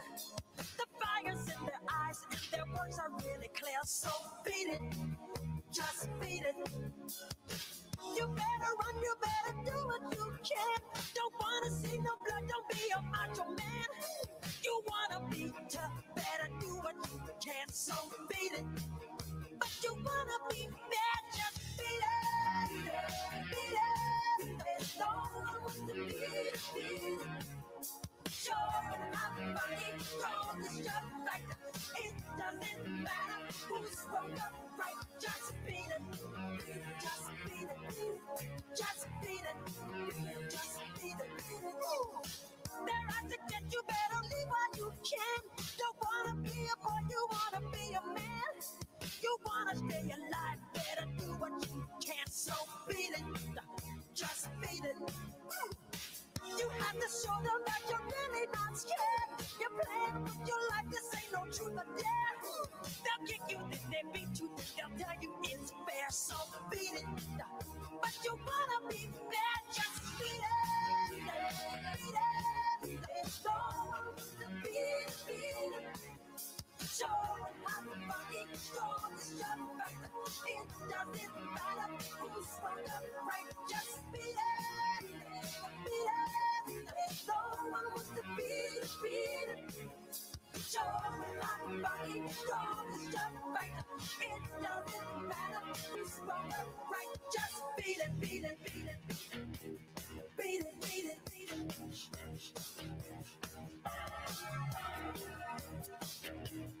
Beat it, beat it, beat it. Beat it, beat it.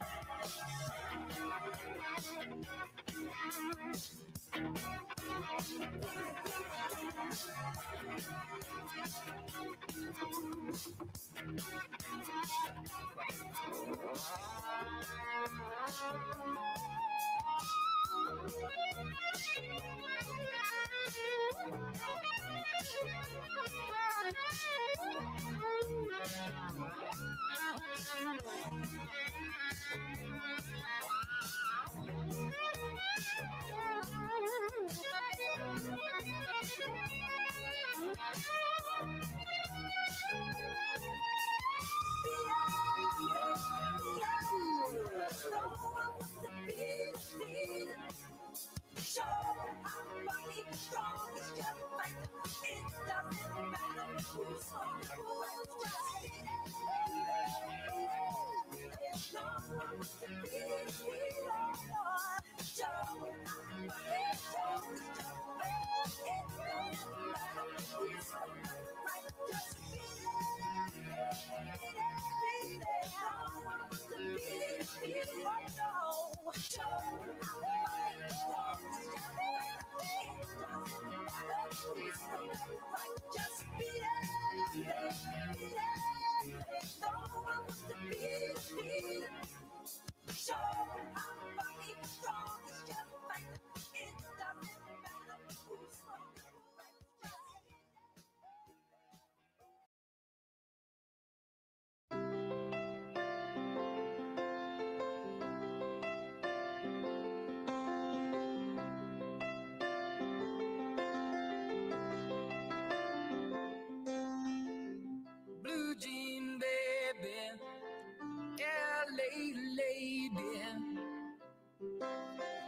seamstress for the band,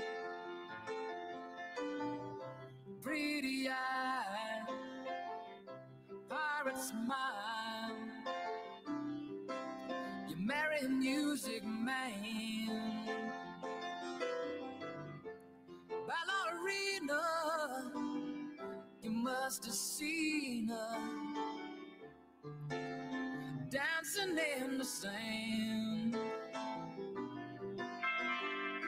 Now she's in me, always with me, tiny dancer in my hand.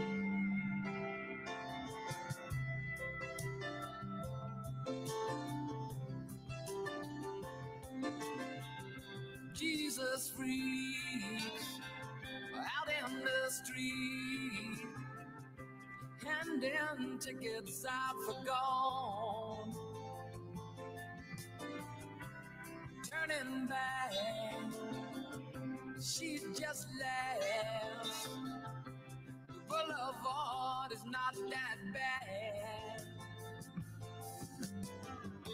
Piano man, he makes a stand in their auditorium, looking on. She sings the song, the words she knows, tune she hums.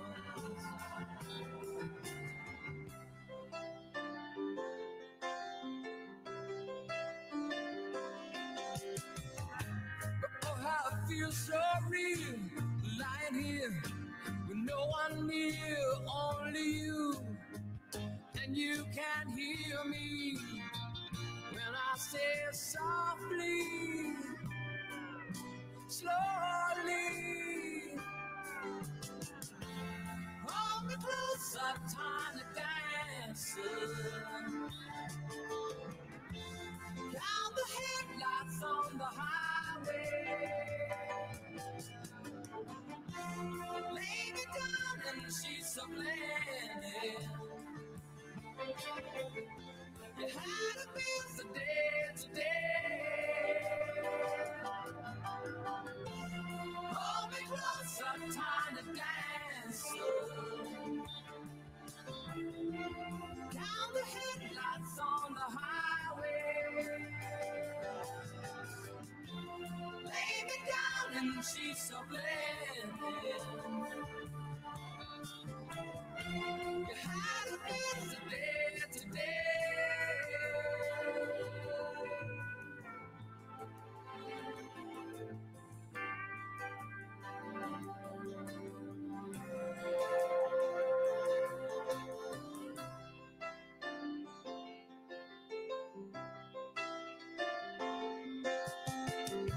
Blue jean baby, LA lady,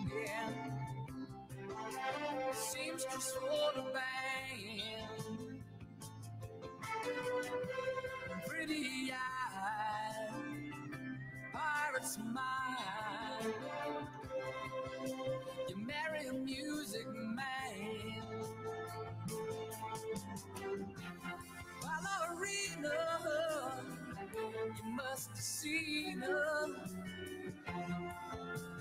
dancing in the sand. Now she's in me, always with me, tiny dancer in my hand.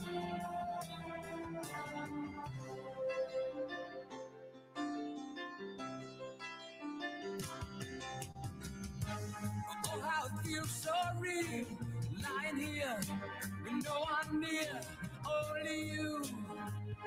And you can hear me when I say softly, slowly. Hold me closer, tiny dancer.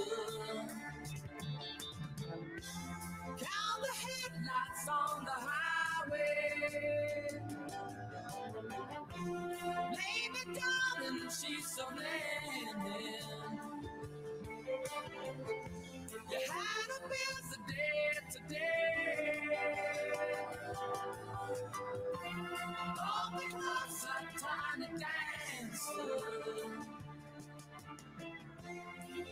the headlights on the highway. Lay me down in sheets of linen. You had a busy day today.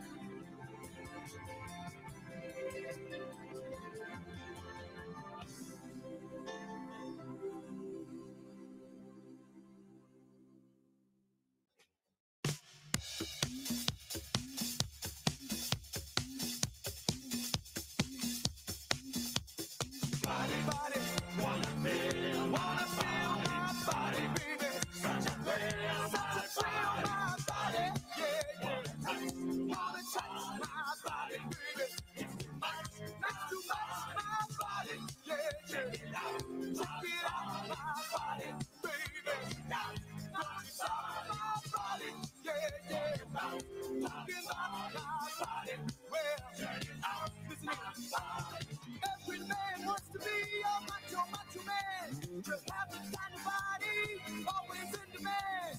Jogging in the mornings, go man go. Workouts in the health spa, muscles glow.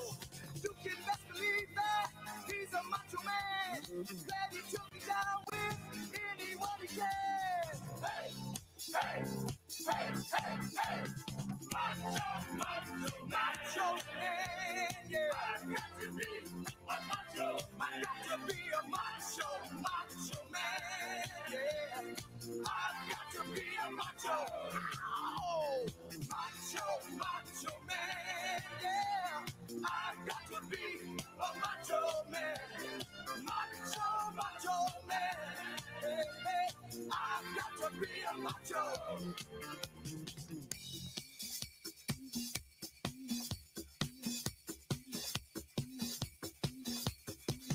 Body, it's so hot, my body, baby.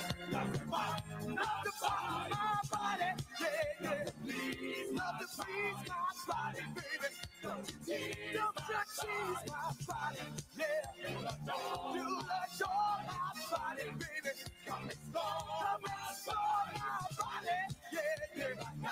Be back on my body, baby. So good, hey. You can tell a macho he has a funky walk. His western shirts and leather always look so boss. Funky with his body, he's a king. Call him Mr. Ego, dig his chains. You can best believe that he's a macho man. He likes to be the leader, he never dresses grand. Hey, hey, hey, hey, hey. Macho, macho, macho man, yeah. I got to be a macho. I got to be a macho, macho man, yeah. I've got to be a macho. All right, macho, macho man, yeah, yeah. I've got to be a macho man. Macho, macho man. I've got to be a macho. All right.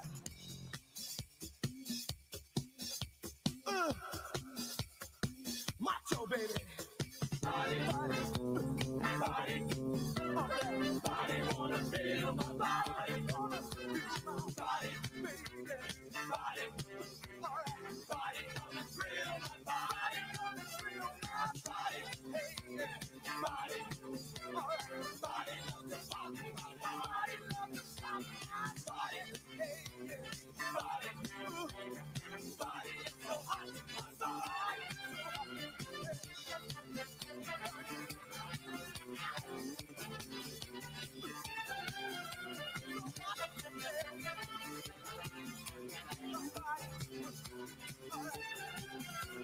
Every man ought to be a macho, macho man. To live a life of freedom, machos make a stand. Have their own lifestyle and ideals. Possess the strength and confidence, life's a steal. You can best believe that he's a macho man. He's a special person in anybody's land. Hey, hey, hey, hey, hey. Macho, macho, macho man, yeah. I got to be macho. I got to be a macho, macho, macho. Yeah. I got to be a macho. Bring the hell on my chest, macho, macho man. I said, see my big mustache. All right, a macho. I got to be a macho, macho, macho, macho man. I got to be a macho. Big broad shoulders, yeah. Macho man. Get my muscle. A macho man. Talking about a macho, macho man. Macho man. I got to be a macho. Hey. Macho, macho man. A macho. I got to be a macho.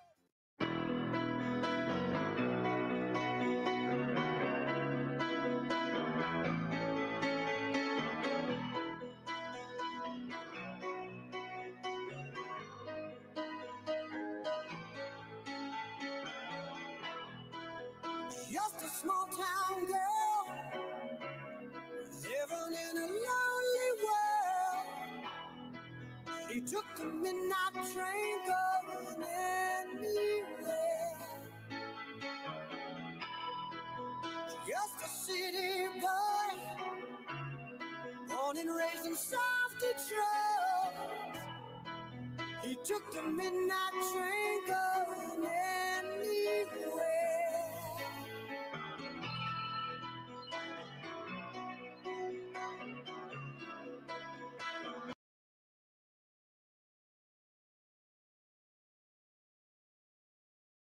Angels waiting, up and down the boulevard, there's shadows searching in the night. Streetlights, people, living just to find emotion, hiding somewhere in the night.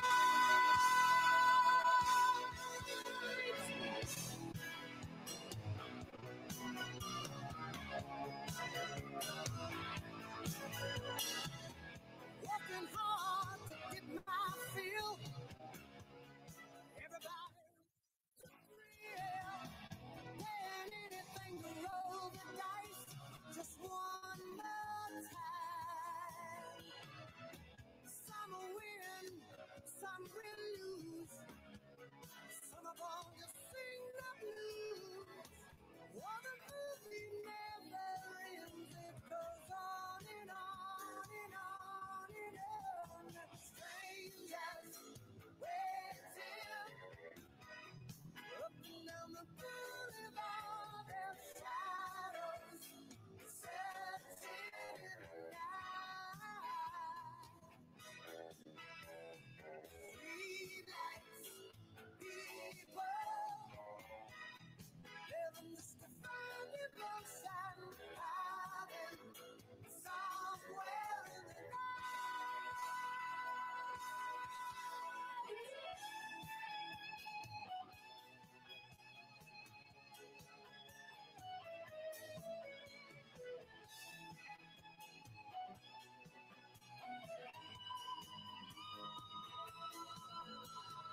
Don't stop believing. Hold on to that feeling. Streetlight people.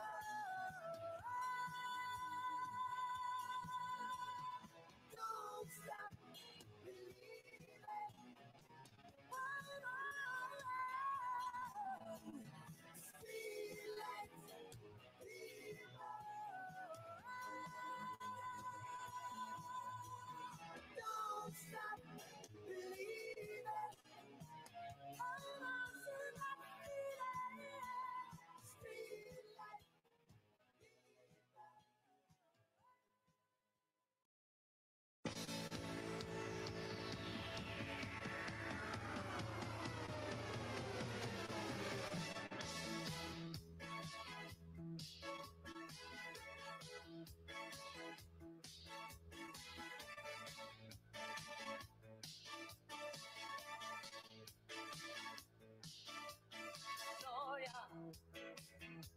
You're always on the run now.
you've been living under. But you really don't remember. Was it something that they said? All the voices in your head calling Gloria.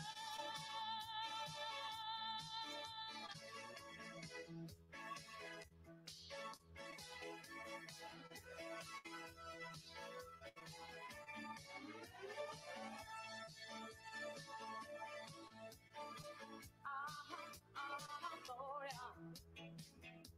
How's it gonna go down? Will you meet him on the main line? Or will you get him on the rebound? Will you marry for the money? Take the lover in the afternoon. Feel your innocence slipping away. Don't believe it's coming back soon. And you really don't remember. Oh, it's something that he said. Oh, the voices in your head. Calling Gloria. Gloria. Don't you keep calling. If everybody wants you, why isn't anybody calling? You don't have to answer. Leave them hanging on the line. Calling Gloria. Gloria. I think they got your number. I think they got the alias. That you've been living under. But you really don't remember. Was it something that they said? All the voices in your head calling Gloria.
Ladies and gentlemen, please welcome the 45th President of the United States of America, President Donald J.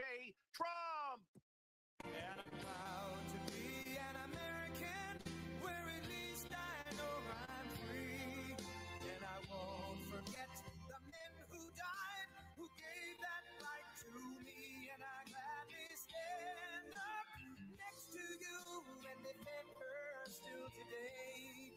'Cause there ain't no doubt I love this land. God bless the USA.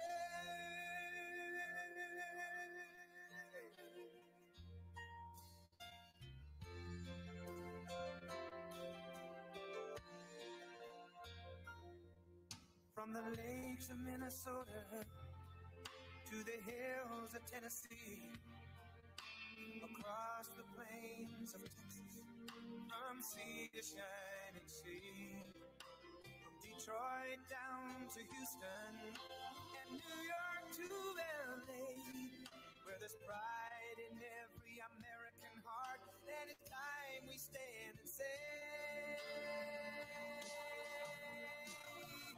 that I'm proud to be an American, where at least I know I'm free. And I won't forget the men who died, who gave that right to me. And I gladly stand up next to you and defend her still today.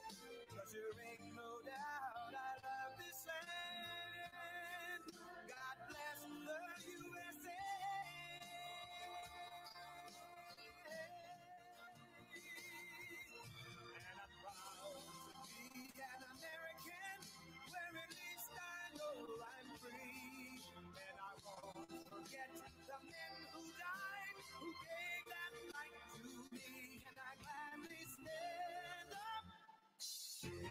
to you and defend her still today.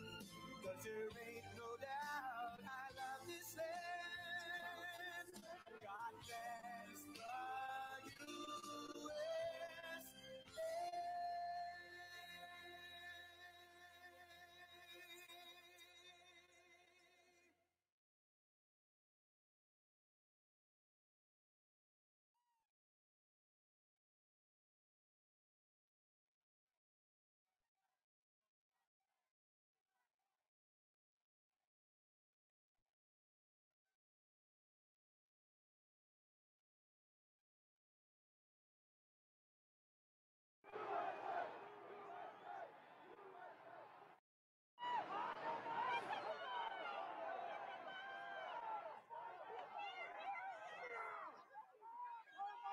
Media will not show the magnitude of this crowd. Even when I turned on today, I looked and I saw thousands of people here, but you don't see hundreds of thousands of people behind you because they don't want to show that. We have hundreds of thousands of people here, and I just want them to be recognized by the fake news media. Turn your cameras, please, and show what's really happening out here, because these people are not going to take it any longer. They're not going to take it any longer. Go ahead, turn your cameras, please, would you show? They came from all over the world, actually, but they came from all over our country. I just really want to see what they do. I just want to see how they're covered. I've never seen anything like it, but it would be really great if we could be covered fairly by the media. The media is the biggest problem we have as far as I'm concerned, single biggest problem. The fake news and the big tech. Big tech is now coming into their own. We beat them 4 years ago. We surprised them. We took them by surprise. And this year, they rigged an election. They rigged it like they've never rigged an election before. And by the way, last night, they didn't do a bad job either, if you notice. I'm honest, and I just, again, I want to thank you. It's just a great honor to have this kind of crowd and to be before you, and hundreds of thousands of American patriots are committed to the honesty of our elections and the integrity of our glorious republic. All of us here today do not want to see our election victory stolen by emboldened radical left Democrats, which is what they're doing, and stolen by the fake news media. That's what they've done and what they're doing. We will never give up. We will never concede. It doesn't happen. You don't concede when there's theft involved. Our country has had enough. We will not take it anymore. And that's what this is all about. And to use a favorite term that all of you people really came up with, we will stop the steal. Today, I will lay out just some of the evidence proving that we won this election, and we won it by a landslide. This was not a close election. You know, I say sometimes jokingly, but there's no joke about it. I've been in 2 elections. I won them both, and the second one, I won much bigger than the first, okay? Almost 75 million people voted for our campaign, the most of any incumbent president by far in the history of our country. 12 million more people than 4 years ago. And I was told by the real pollsters, we do have real pollsters, they know that we were going to do well and we were going to win. But I was told if I went from 63 million, which we had 4 years ago, to 66 million, there was no chance of losing.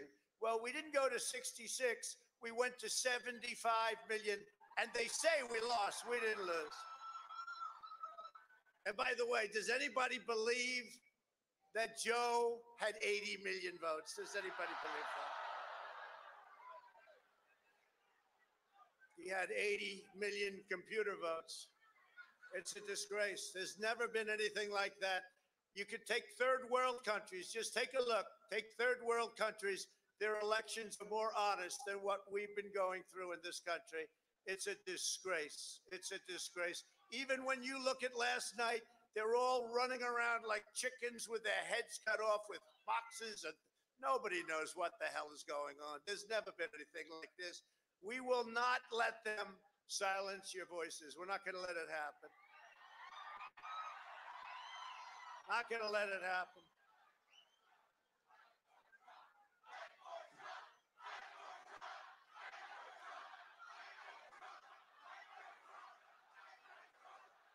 Thank you. And I'd love to have, if those tens of thousands of people would be allowed, the military, the Secret Service, and we want to thank you, and the police, law enforcement, great, you're doing a great job. But I'd love it if they could be allowed to come up here with us. Is that possible? Can you just let them come up, please? And Rudy, you did a great job. He's got guts. You know what? He's got guts, unlike a lot of people in the Republican Party. He's got guts. He fights. He fights. And I'll tell you, thank you very much, John. Fantastic job. I watched. That's a tough act to follow, those two. John is one of the most brilliant lawyers in the country, and he looked at this and he said, what an absolute disgrace that this could be happening to our Constitution. And he looked at Mike Pence, and I hope Mike is going to do the right thing. I hope so. I hope so. Because if Mike Pence does the right thing, we win the election. All he has to do, this is from the number one, or certainly one of the top constitutional lawyers in our country. He has the absolute right to do it. We're supposed to protect our country, support our country, support our Constitution, and protect our Constitution. States want to revote. The states got defrauded. They were given false information. They voted on it. Now they want to recertify. They want it back. All Vice President Pence has to do is send it back to the states to recertify. And we become president, and you are the happiest people.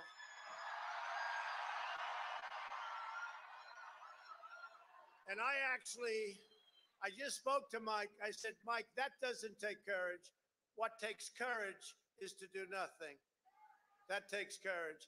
And then we're stuck with a president who lost the election by a lot, and we have to live with that for 4 more years. We're just not going to let that happen. Many of you have traveled from all across the nation to be here, and I want to thank you for the extraordinary love. That's what it is. There's never been a movement like this, ever, ever.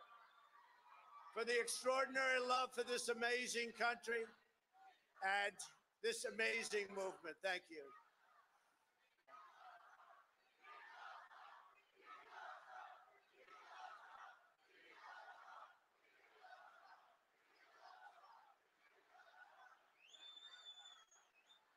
By the way, this goes all the way back past the Washington Monument. Do you believe this? Look at this. Unfortunately, they gave the press the prime seats. I can't stand that. No, but you look at that behind. I wish they'd flip those cameras and look behind you. That is the most amazing sight. When they make a mistake, you get to see it on television. Amazing. Amazing. All the way back. And don't worry, we will not take the name off the Washington Monument. We will not. Cancel culture. You know, they wanted to get rid of the Jefferson Memorial. Either take it down or just put somebody else in there. I don't think that's going to happen. It damn well better not. Although with this administration, if this happens, it could happen. You'll see some really bad things happen. They'll knock out Lincoln too, by the way. They've been taking his statue down. But then we signed a little law. You hurt our monuments, you hurt our heroes, you go to jail for 10 years and everything stopped. You notice that? It stopped. It all stopped. And they could use Rudy back in New York City, Rudy. They could use you. Your city's going to hell. They want Rudy Giuliani back in New York. We'll get a little younger version of Rudy. Is that okay, Rudy? We're gathered together in the heart of our nation's capital for one very, very basic and simple reason: to save our democracy. You know, most candidates on election evening, and of course, This thing goes on so long, they still don't have any idea what the votes are. We still have congressional seats under review. They have no idea. They've totally lost control. They've used the pandemic as a way of defrauding the people in a proper election. But you know, when you see this and when you see what's happening, number one, they all say, sir, we'll never let it happen again. I said, that's good, but what about 8 weeks ago? You know, they try and get you to go. They say, sir, in 4 years, you're guaranteed. I said, I'm not interested right now. Do me a favor. Go back 8 weeks. I want to go back 8 weeks. Let's go back 8 weeks. We want to go back and we want to get this right because we're going to have somebody in there that should not be in there and our country will be destroyed and we're not going to stand for that. For years, Democrats have gotten away with election fraud and weak Republicans, and that's what they are. There's so many weak Republicans, and we have great ones. Jim Jordan and some of these guys, they're out there fighting. The House guys are fighting, but it's incredible. Many of the Republicans, I helped them get in. I helped them get elected. I helped Mitch get elected. I could name 24 of them, let's say. I won't bore you with it. And then all of a sudden you have something like this, and it's like, gee, maybe I'll talk to the president sometime later. No, it's amazing. The weak Republicans, they're pathetic Republicans, and that's what happens. If this happened to the Democrats, there'd be hell all over the country going on. There'd be hell all over the country. But just remember this, you're stronger, you're smarter, you've got more going than anybody, and they try and demean everybody having to do with us, and you're the real people. You're the people that built this nation. You're not the people that tore down our nation. The weak Republicans, and that's it. I really believe it. I think I'm going to use the term, the weak Republicans. You got a lot of them, and you got a lot of great ones, but you got a lot of weak ones. They've turned a blind eye, even as Democrats enacted policies that chipped away our jobs, weakened our military, threw open our borders, and put America last. Did you see the other day where Joe Biden said, I want to get rid of the America First policy? What's that all about? How do you say, I want to get rid of America first? Even if you're going to do it, don't talk about it, right? Unbelievable what we have to go through. What we have to go through, and you have to get your people to fight. And if they don't fight, we have to primary the hell out of the ones that don't fight. You primary them. We're gonna let you know who they are. I can already tell you, frankly. But this year, using the pretext of the China virus and the scam of mail-in ballots, Democrats attempted the most brazen and outrageous election theft. And there's never been anything like this. It's a pure theft in American history. Everybody knows it. That election, our election, was over at 10 o'clock in the evening. We're leading Pennsylvania, Michigan, Georgia by hundreds of thousands of votes. And then late in the evening or early in the morning, boom, these explosions of bullshit. And all of a sudden,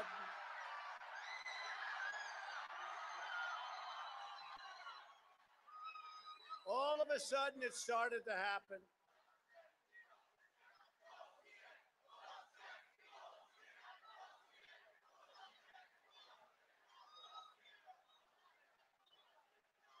Don't forget when Romney got beat. Did you see his? I wonder if he enjoyed his flight in last night. But when Romney got beaten, you know, he stands up like your more typical. Well, I'd like to congratulate the victor. The victor. Who is the victor, Mitt? I'd like to congratulate. They don't go and look at the facts. Now, I don't know. He got slaughtered, probably. Maybe it was okay. Maybe it was, that's what happened. But we look at the facts. And our election was so corrupt that in the history of this country, we've never seen anything like it. You can go all the way back. You know, America is blessed with elections all over the world. They talk about our elections. You know what the world says about us now? They say we don't have free and fair elections. And you know what else? We don't have a free and fair press. Our media is not free. It's not fair. It suppresses thought. It suppresses speech. And it's become the enemy of the people. It's become the enemy of the people. It's the biggest problem we have in this country. No third world countries would even attempt to do what we caught them doing. And you'll hear about that in just a few minutes. Republicans are constantly fighting like a boxer with his hands tied behind his back. It's like a boxer. And we want to be so nice. We want to be so respectful of everybody, including bad people. And we're going to have to fight much harder. And Mike Pence is going to have to come through for us. And if he doesn't, that will be a sad day for our country. Because you're sworn to uphold our Constitution. Now it is up to Congress to confront this egregious assault on our democracy. And after this, we're going to walk down, and I'll be there with you. We're going to walk down. We're going to walk down anyone you want, but I think right here, we're going to walk down to the Capitol. And we're going to cheer on our brave senators and congressmen and women. And we're probably not going to be cheering so much for some of them. Because you'll never take back our country with weakness. You have to show strength, and you have to be strong. We have come to demand that Congress do the right thing and only count the electors who have been lawfully slated. Lawfully slated. I know that everyone here will soon be marching over to the Capitol building to peacefully and patriotically make your voices heard. Today we will see whether Republicans stand strong for integrity of our elections, but whether or not they stand strong for our country. Our country. Our country has been under siege for a long time, far longer than this 4-year period. We've set it on a much straighter course, I thought, 4 more years, I thought it would be easy. We created the greatest economy in history. We rebuilt our military. We get you the biggest tax cuts in history, right? We got you the biggest regulation cuts. There's no president, whether it's 4 years, 8 years, or in one case more, got anywhere near the regulation cuts. It used to take 20 years to get a highway approved. Now we're down to 2. I want to get it down to 1, but we're down to 2. And it may get rejected for environmental or safety reasons, but we got it down to safety. We created Space Force. Look at what we did. Our military has been totally rebuilt. So we create Space Force, which by and of itself is a major achievement for an administration. And with us, it's one of so many different things. Right to try. Everybody know about right to try. We did things that nobody ever thought possible. We took care of our vets. Our vets, the VA now, has the highest rating, 91%, the highest rating that it's had from the beginning. 91% approval rating. Always you watch the VA. It was on television every night. People living in a horrible, horrible manner. We got that done. We got accountability done. We got it so that now in the VA, you don't have to wait for 4 weeks, 6 weeks, 8 weeks, 4 months to see a doctor. If you can't get a doctor, you go outside, you get the doctor, you have them taken care of, and we pay the doctor.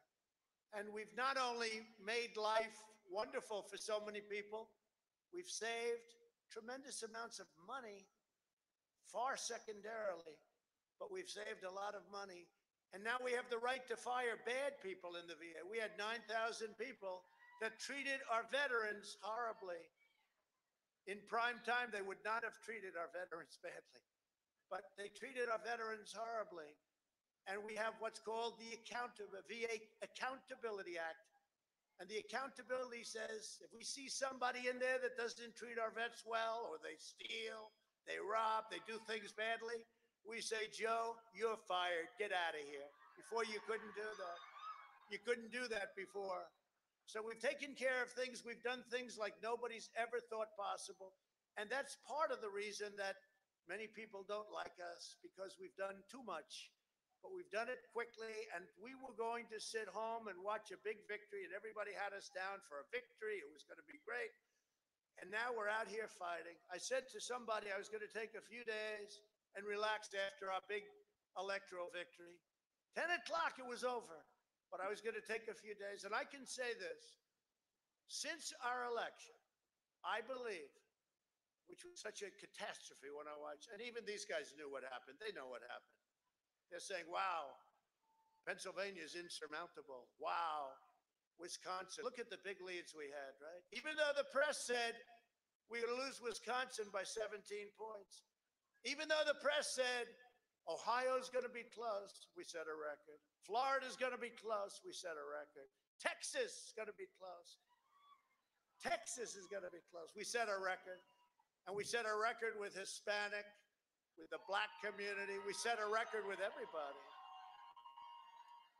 Today we see a very important event, though, because right over there, right there, we see the event going to take place.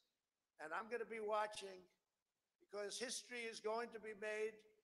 We're going to see whether or not we have great and courageous leaders or whether or not we have leaders that should be ashamed of themselves throughout history, throughout eternity.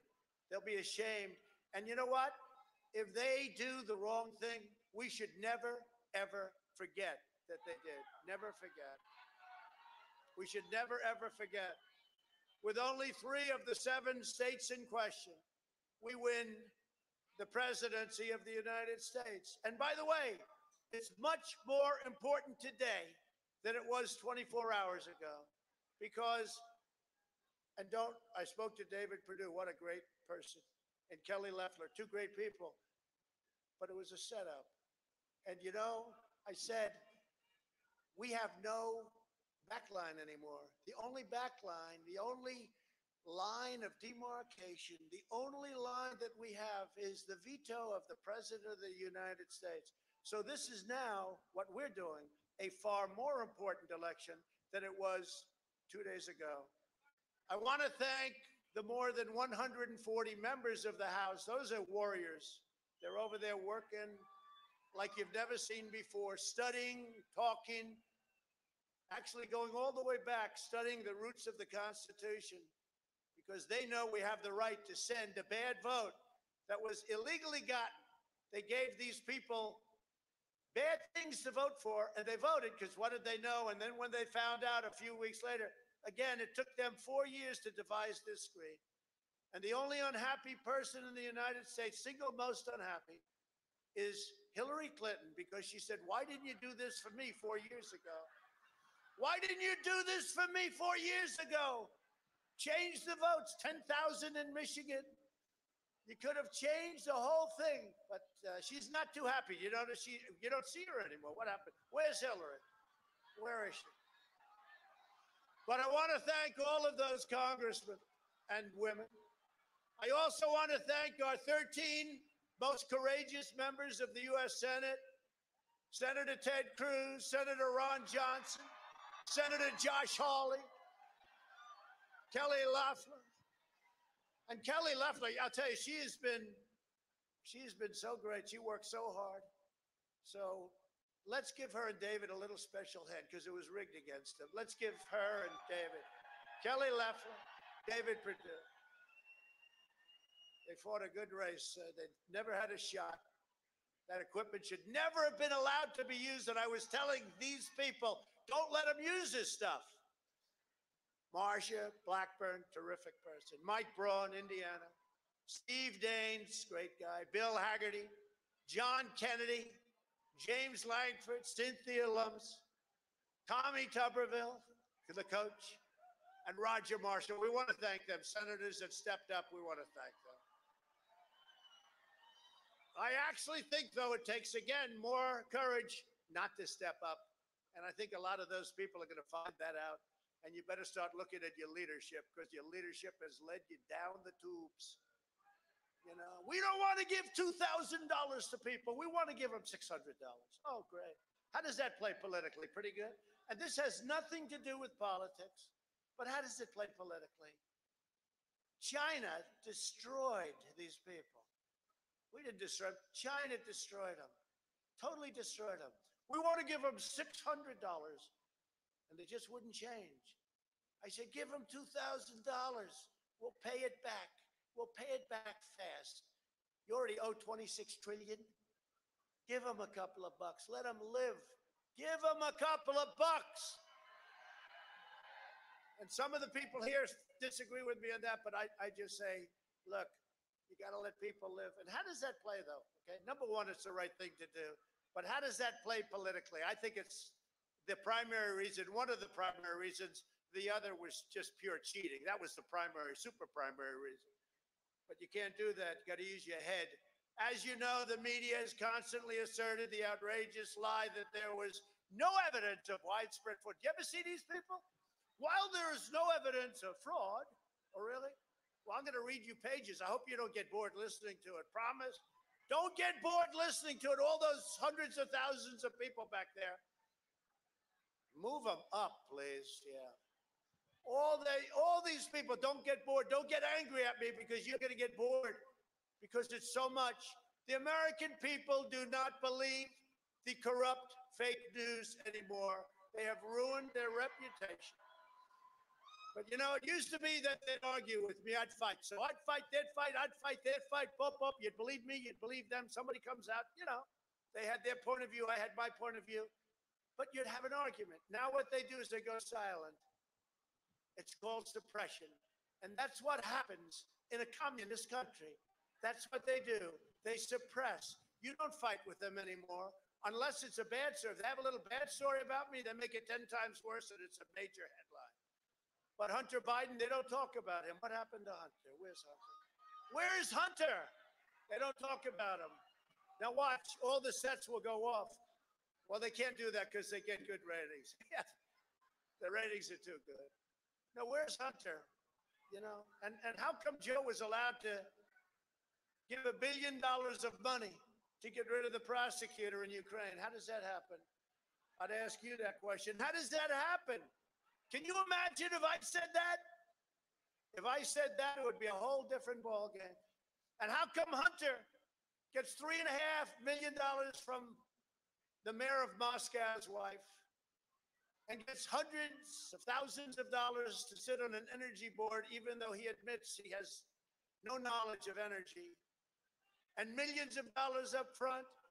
And how come they go into China and they leave with billions of dollars to manage? Have you managed money before? No, I haven't. Oh, that's good. Here's about $3 billion. No, they don't talk about that. No, we have a corrupt media. They've gone silent. They've gone dead.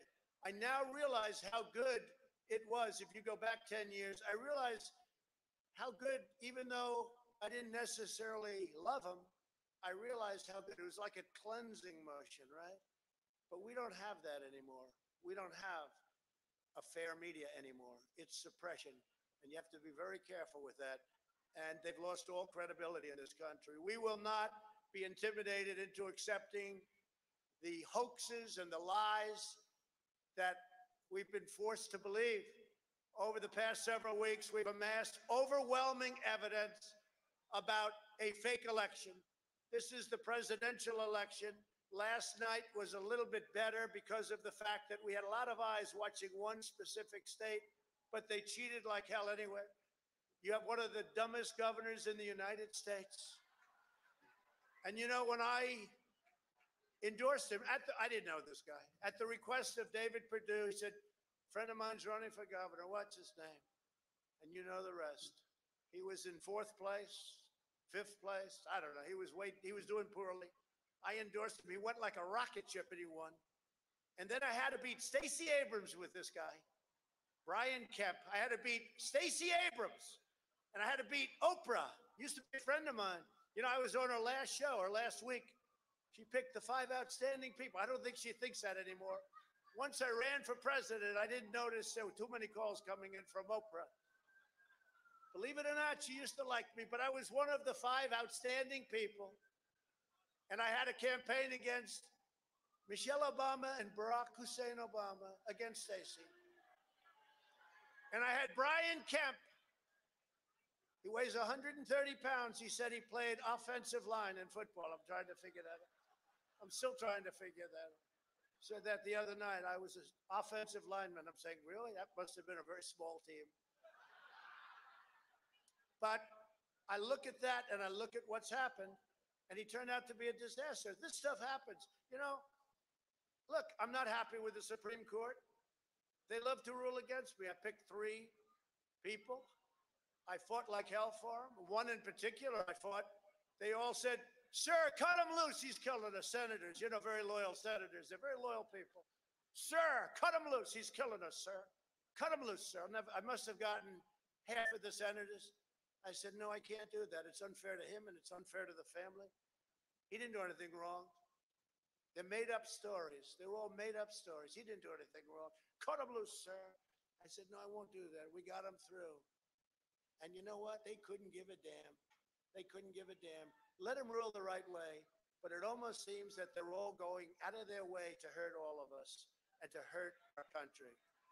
To hurt our country.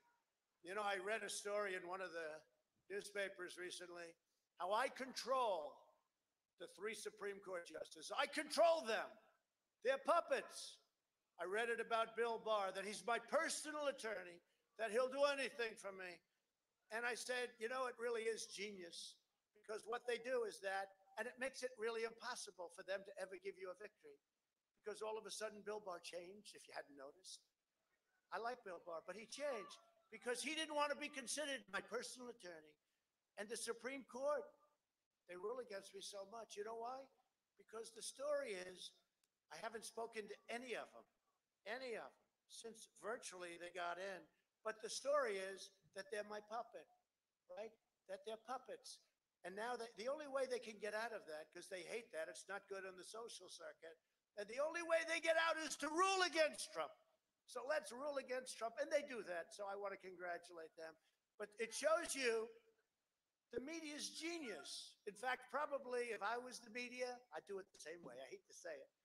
But we got to get them straightened out. Today, for the sake of our democracy, for the sake of our Constitution, and for the sake of our children, we lay out the case for the entire world to hear. Do you want to hear it? In every single swing state, local officials, state officials, almost all Democrats, made illegal and unconstitutional changes to election procedures without the mandated approvals by the state legislatures. That these changes pave the way for fraud on a scale never seen before. And I think we can go a long way outside of our country when I say that. So just in a nutshell, you can't make a change on voting for a federal election unless the state legislature approves it. No judge can do it. Nobody can do it. Only a legislature.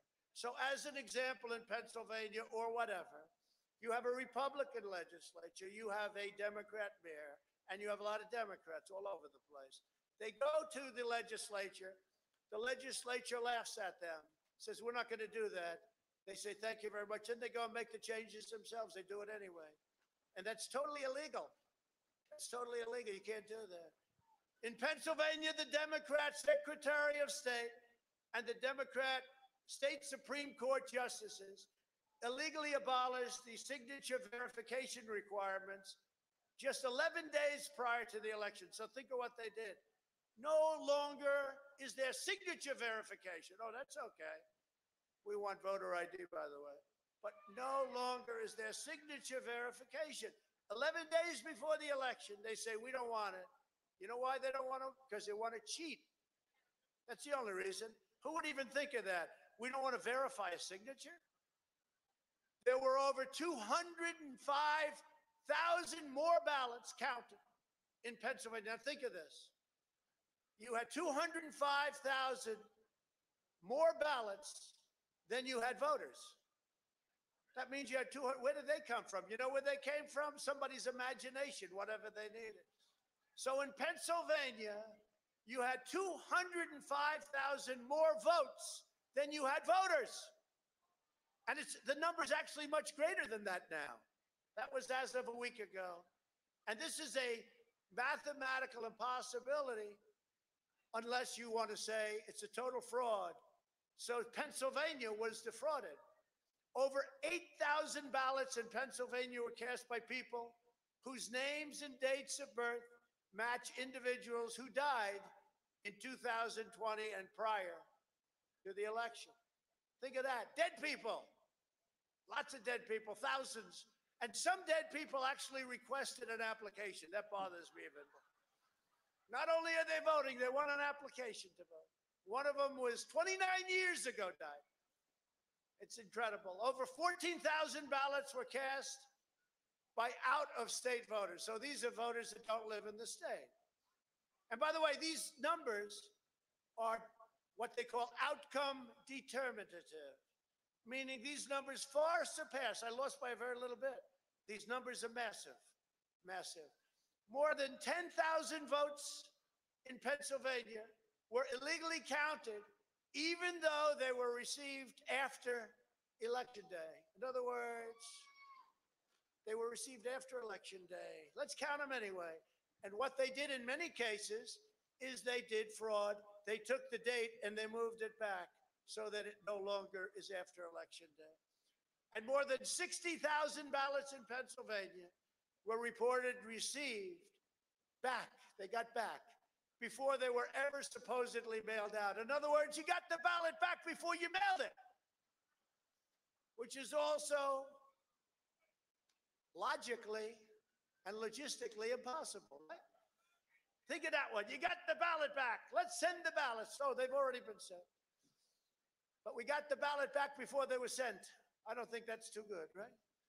25,000 ballots in Pennsylvania were requested by nursing home residents, all in a single giant batch, not legal, indicating an enormous illegal ballot harvesting operation.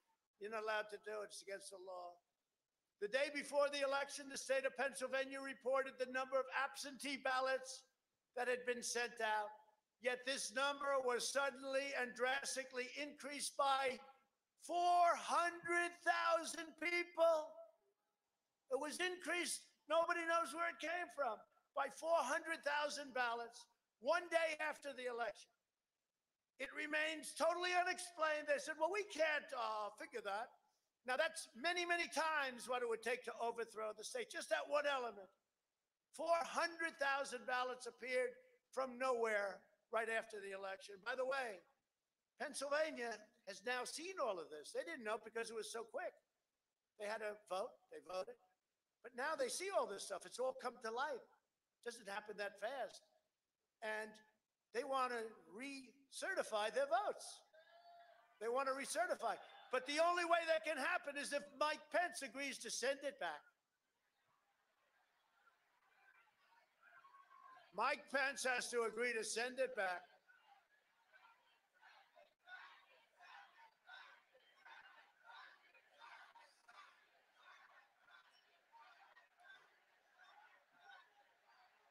And many people in Congress want it sent back. And think of what you're doing.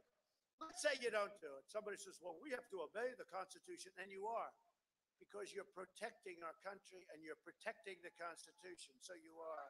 But think of what happens. Let's say they're stiffs and they're stupid people.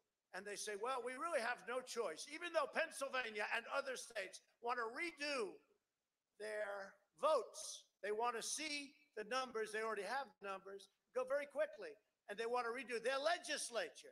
Because many of these votes were taken, as I said, because it wasn't approved by their legislature. You know, that in itself is legal. And then you have the scam. And that's all of the things that we're talking about. But think of this. If you don't do that, that means you will have a president of the United States for 4 years with his wonderful son. You will have a president who lost all of these states. Or you will have a president, to put it another way, who was voted on by a bunch of stupid people who lost all of these states. You will have an illegitimate president. That's what you'll have. And we can't let that happen. These are the facts that you won't hear from the fake news media. It's all part of the suppression effort. They don't want to talk about it. They don't want to talk about it. In fact, when I started talking about that, I guarantee you a lot of the television sets and a lot of those cameras went off. And that's a lot of cameras back there. But a lot of them went off. But these are the things you don't hear about. You don't hear what you just heard. And I'm going to go over a few more states. But you don't hear it by the people who want to deceive you and demoralize you and control you, big tech media. Just like the suppression polls that said, we're going to lose Wisconsin by 17 points. Well, we won Wisconsin. They don't have it that way because it was just by a little sliver. They had me down the day before, Washington Post, ABC poll, down 17 points. I called up a real pollster. I said, what is that? Sir, that's called a suppression poll. I think you're going to win Wisconsin, sir. I said, but why don't they make it 4 or 5 points? Because then people vote. But when you're down 17, they say, hey, I'm not going to waste my time. I love the president, but there's no way. Despite that, we won Wisconsin. It's going to see. I mean, you'll see. But that's called suppression because a lot of people, when they see that, it's very interesting. This pollster said, sir, if you're down 3, 4, 5, people vote. When you go down 17, they say, let's go and have dinner and let's watch the presidential defeat tonight on television, darling. And just like the radical left tries to blacklist you on social media, every time I put out a tweet, that's even if it's totally correct, I get a flag. And they also don't let you get out. You know, on Twitter, it's very hard to come onto my account. It's very hard to get out a message. They don't let the message get out nearly like they should. But I've had many people say, I can't get on your Twitter. I don't care about Twitter. Twitter's bad news. They're all bad news. But you know what? If you want to get out a message, and if you want to go through big tech, social media, they are really, if you're a conservative, if you're a Republican, if you have a big voice, I guess they call it shadow ban, right? Shadow ban. They shadow ban you, and it should be illegal. I've been telling these Republicans, get rid of Section 230.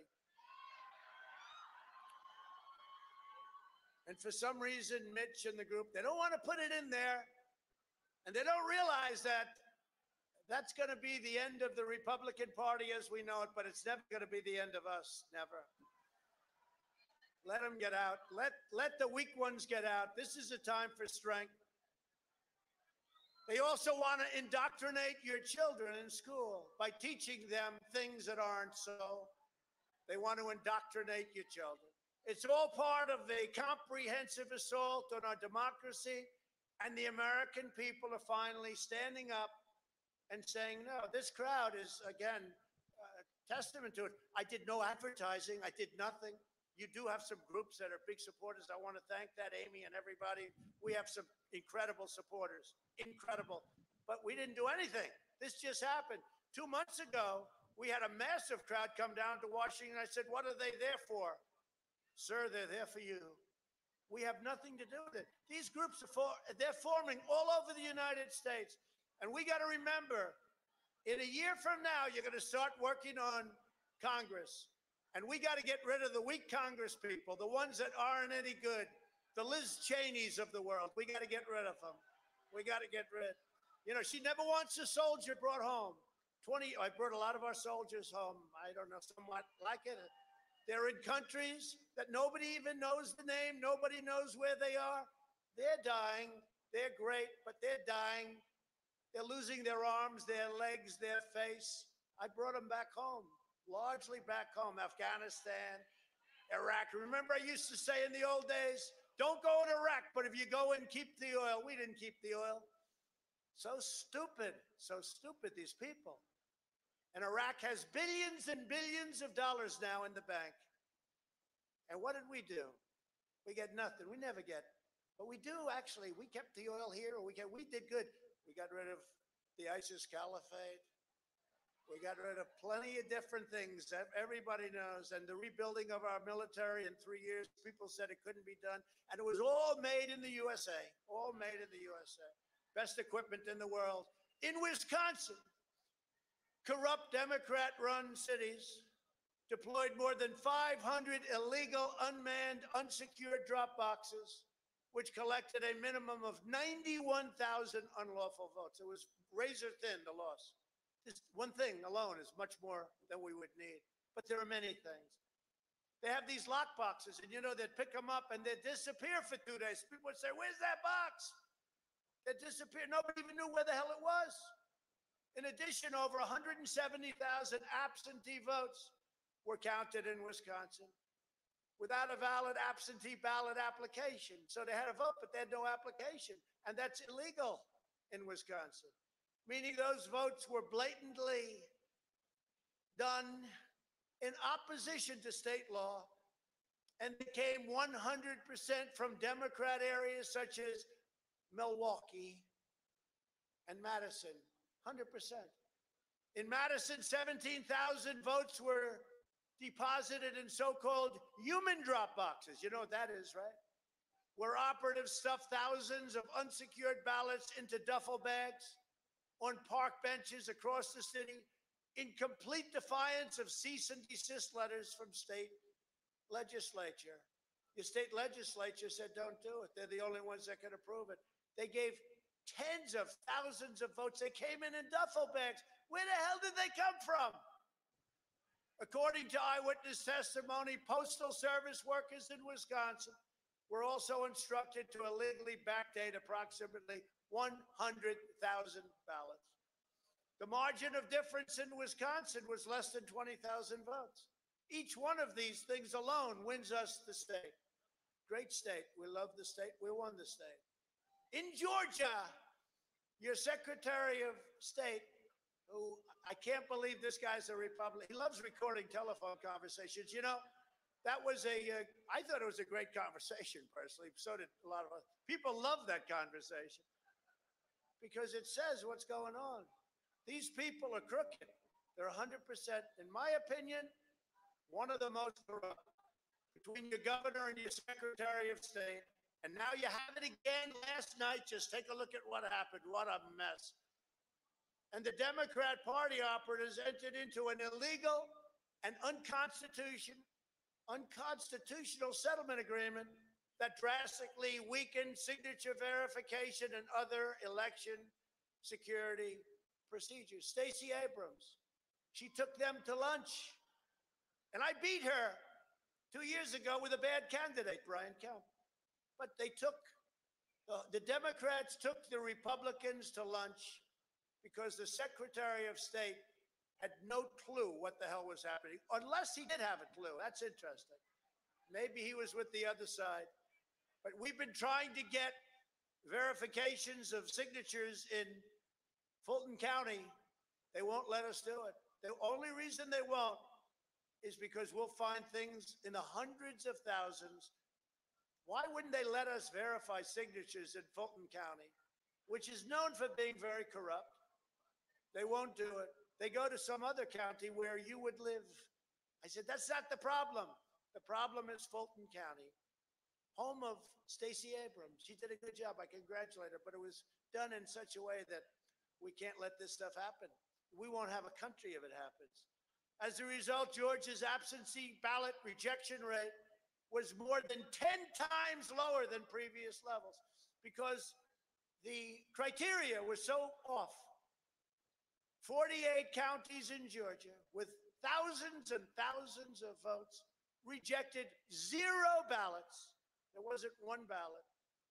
In other words, in a year in which more mail-in ballots were sent than ever before, and more people were voting by mail for the first time, the rejection rate was drastically lower than it had ever been before.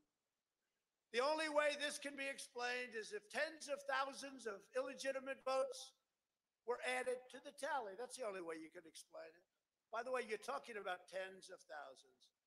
If Georgia had merely rejected the same number of unlawful ballots as in other years, there should have been approximately 45,000 ballots rejected, far more than what we needed to win, just over 11,000.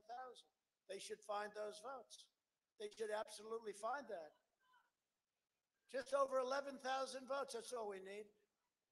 They defrauded us out of a win in Georgia, and we're not going to forget it. There's only one reason the Democrats could possibly want to eliminate signature matching, oppose voter ID, and stop citizenship confirmation. Are you a citizenship? You're not allowed to ask that question because they want to steal the election. The radical left knows exactly what they're doing. They're ruthless, and it's time that somebody did something about it. And Mike Pence, I hope you're going to stand up for the good of our Constitution and for the good of our country. And if you're not, I'm going to be very disappointed in you. I will tell you right now. I'm not hearing good stories. In Fulton County, Republican poll watchers were ejected, in some cases physically, from the room under the false pretense of a pipe burst. Water main burst, everybody leave, which we now know was a total lie.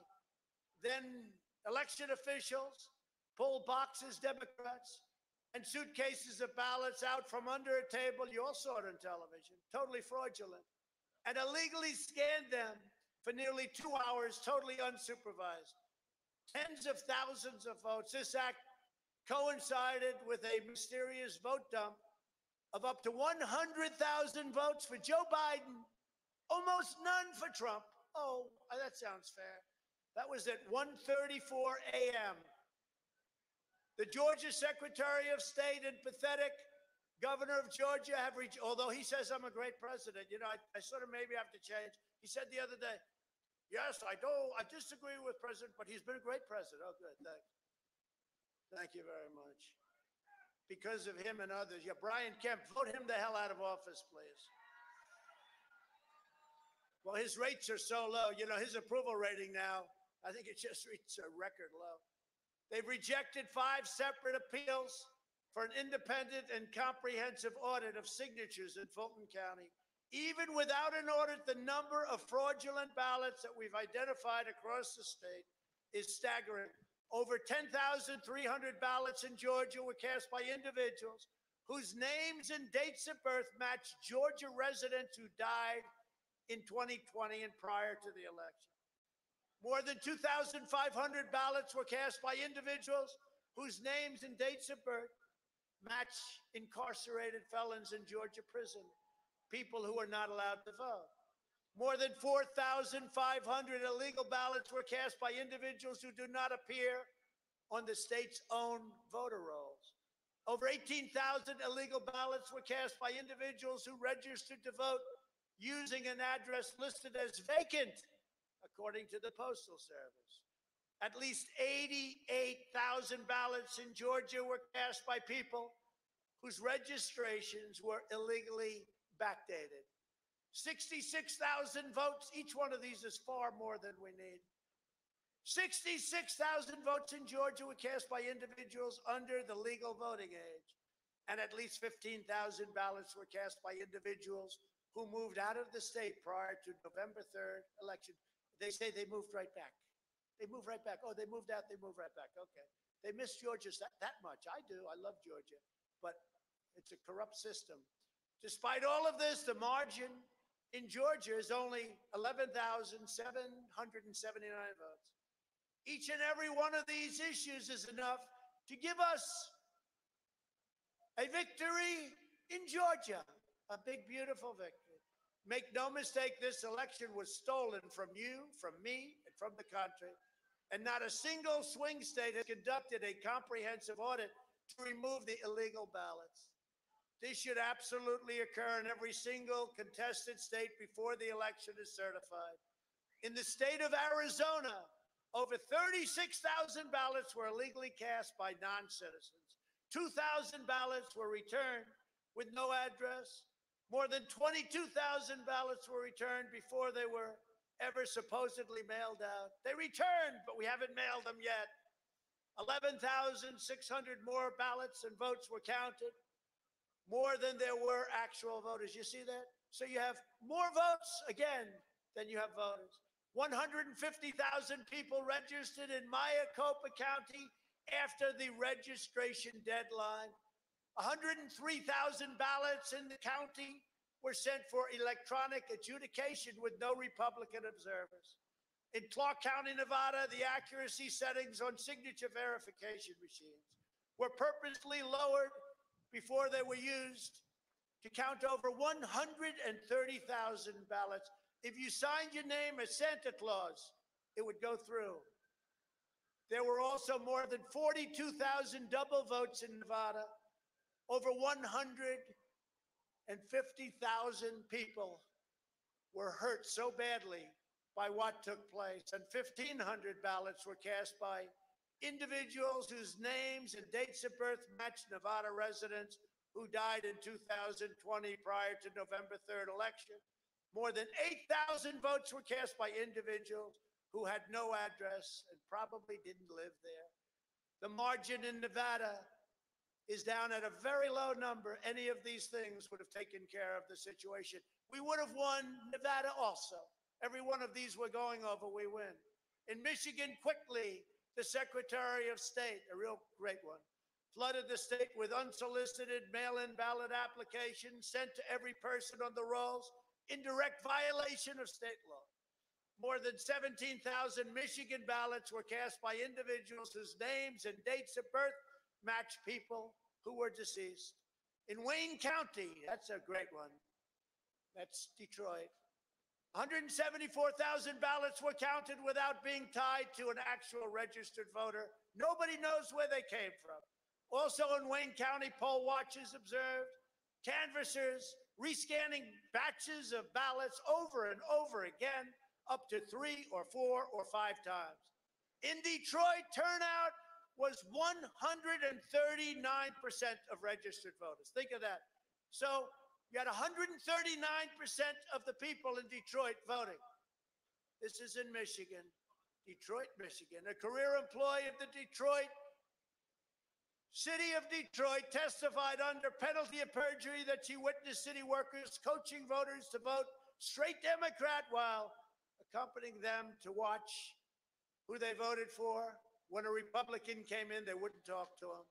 The same worker was instructed not to ask for any voter ID and not to attempt to validate any signatures if they were Democrats. She also told to illegally and was told backdate ballots received after the deadline and reports that thousands and thousands of ballots were improperly backdated. That's Michigan. 4 witnesses have testified under penalty of perjury that after officials in Detroit announced the last votes had been counted, tens of thousands of additional ballots arrived without required envelopes.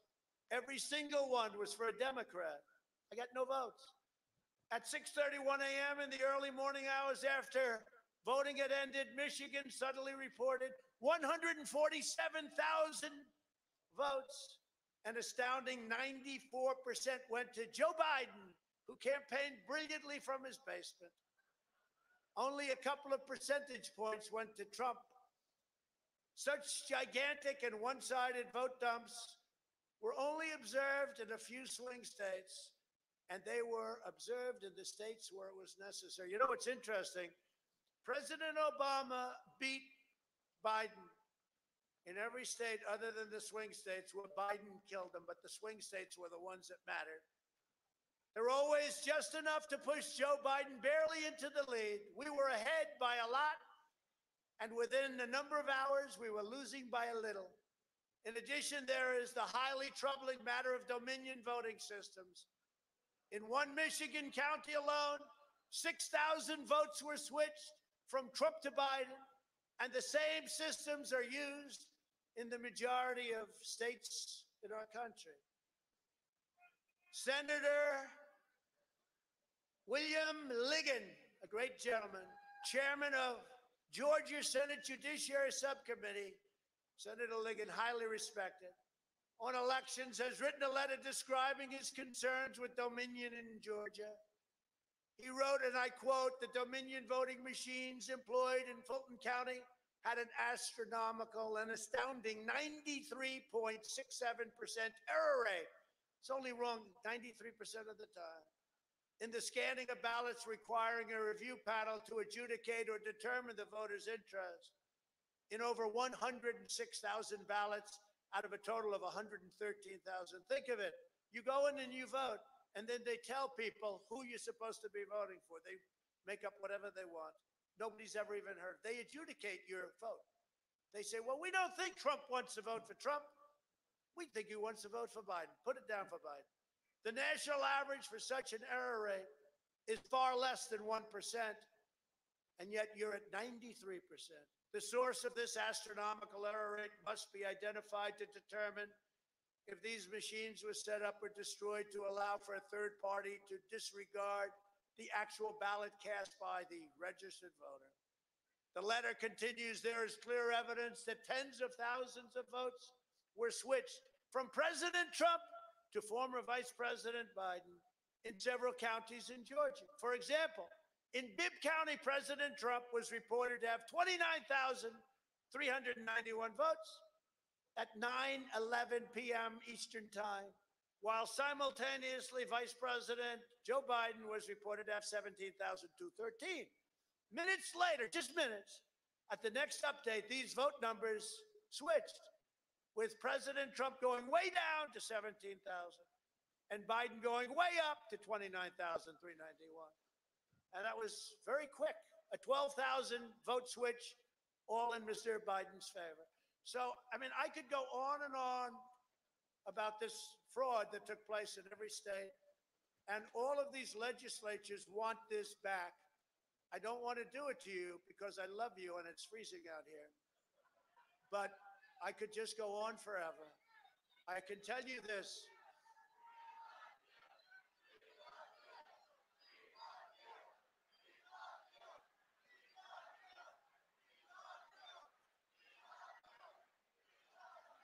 So when you hear,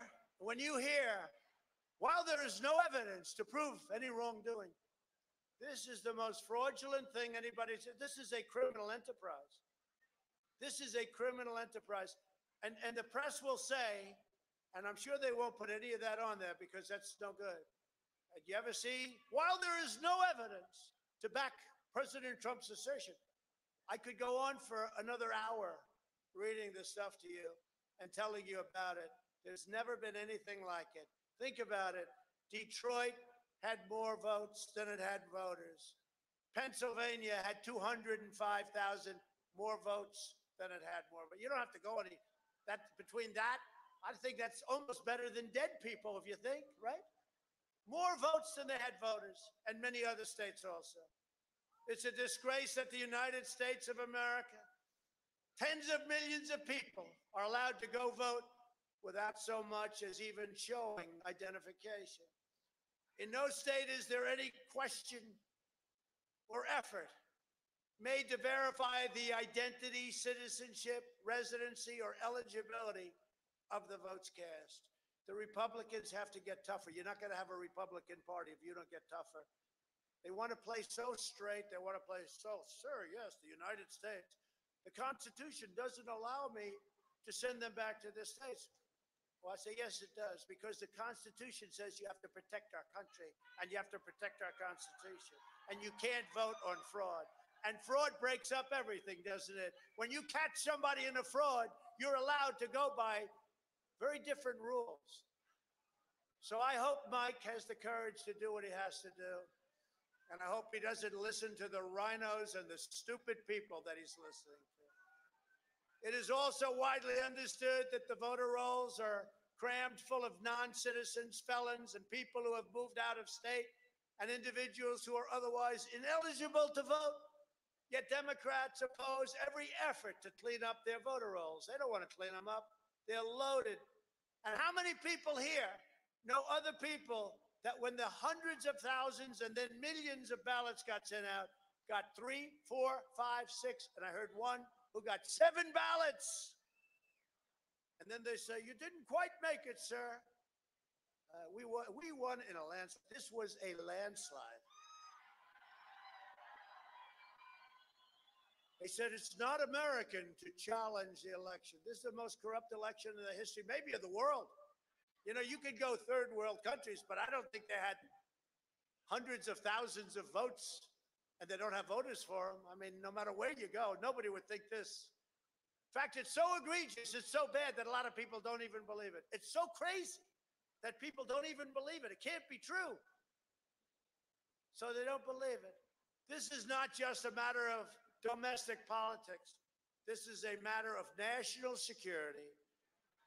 So today, in addition to challenging the certification of the election, I'm calling on Congress and the state legislatures to quickly pass sweeping election reforms, and you better do it before we have no country left.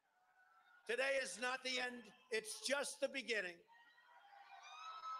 With your help over the last 4 years, we built the greatest political movement in the history of our country, and nobody even challenges that. I say that over and over, and I never get challenged by the fake news. And they challenge almost everything we say. But our fight against the big donors, big media, big tech, and others is just getting started. This is the greatest in history. There's never been a movement like that. You look back there all the way to the Washington Monument. It's hard to believe. We must stop the steal, and then we must ensure that such outrageous election fraud never happens again, can never be allowed to happen again. But we're going forward. We'll take care of going forward. We got to take care of going back. Don't let them talk. Okay, well, we promise. I've had a lot of people. Sir, you're at 96% for 4 years. I said, I'm not interested right now. I'm interested in right there. With your help, we will finally pass powerful requirements for voter ID. You need an ID to cash a check. You need an ID to go to a bank, to buy alcohol, to drive a car. Every person should need to show an ID in order to cast your most important thing, a vote. We will also require proof of American citizenship in order to vote in American elections. We just had a good victory in court on that one, actually. We will ban ballot harvesting and prohibit the use of unsecured drop boxes to commit rampant fraud. These drop boxes are fraudulent. They disappear, and then all of a sudden they show up. It's fraudulent. We will stop the practice of universal unsolicited mail-in balloting. We will clean up the voter rolls that ensure that every single person who casts a vote is a citizen of our country, a resident of the state in which they vote, and their vote is cast in a lawful and honest manner. We will restore the vital civic tradition of in-person voting on Election Day so that voters can be fully informed when they make their choice. We will finally hold big tech accountable, and if these people had courage and guts, they would get rid of Section 230, something that no other company, no other person in America, in the world has. All of these tech monopolies are going to abuse their power and interfere in our elections, and it has to be stopped. And the Republicans have to get a lot tougher, and so should the Democrats. They should be regulated, investigated, and brought to justice under the fullest extent of the law. They're totally breaking the law. Together, we will drain the Washington swamp, and we will clean up the corruption in our nation's capital. We have done a big job on it, but you think it's easy? It's a dirty business. It's a dirty business. You have a lot of bad people out there. Despite everything we've been through, looking out all over this country and seeing fantastic crowds, although this, I think, is our all-time record. I think you have 250,000 people. 250,000 looking out at all the amazing patriots here today. I have never been more confident in our nation's future. Well, I have to say we have to be a little bit careful. That's a nice statement, but we have to be a little careful with that statement. If we allow this group of people to illegally take over our country, because it's illegal when the votes are illegal, when the way they got there is illegal, when the states that vote are given false and fraudulent information. We are the greatest country on earth, and we are headed and we're headed in the right direction. You know, the wall is built. We're doing record numbers at the wall. Now they want to take down the wall. Let's let everyone flow in. Let's let everybody flow in. We did a great job in the wall. Remember the wall? They said it could never be done. One of the largest infrastructure projects we've ever had in this country. And it's had a tremendous impact. And we got rid of catch and release. We got rid of all of the stuff that we had to live with. But now the caravans, they think Biden's getting in. The caravans are forming again. They want to come in again and rip off our country. Can't let it happen. As this enormous crowd shows, we have truth and justice on our side. We have a deep and enduring love for America in our hearts. We love our country. We have overwhelming pride in this great country, and we have it deep in our souls.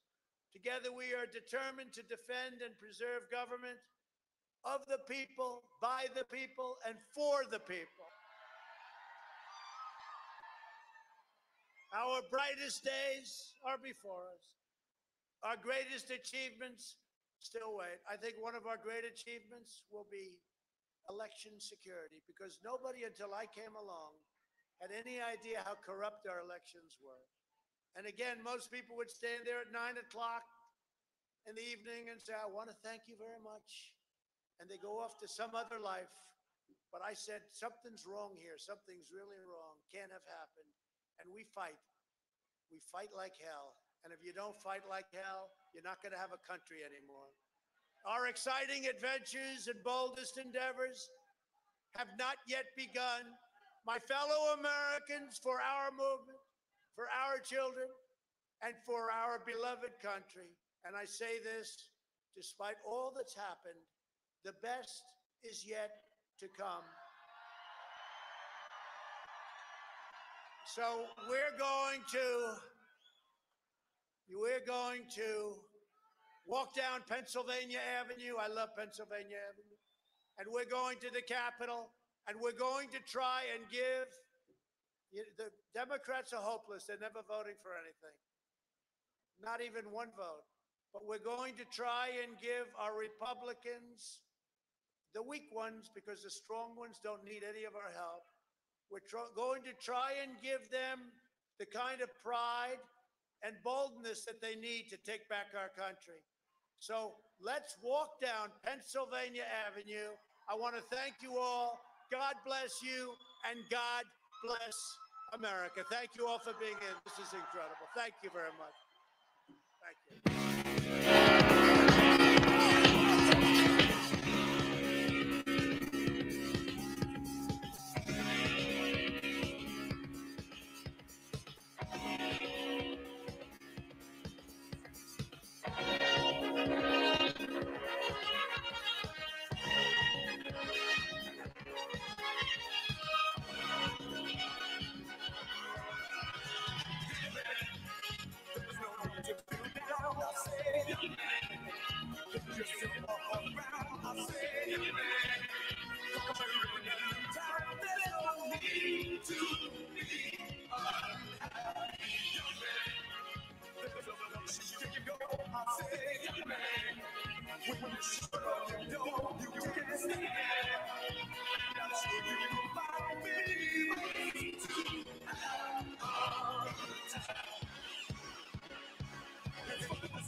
Hey.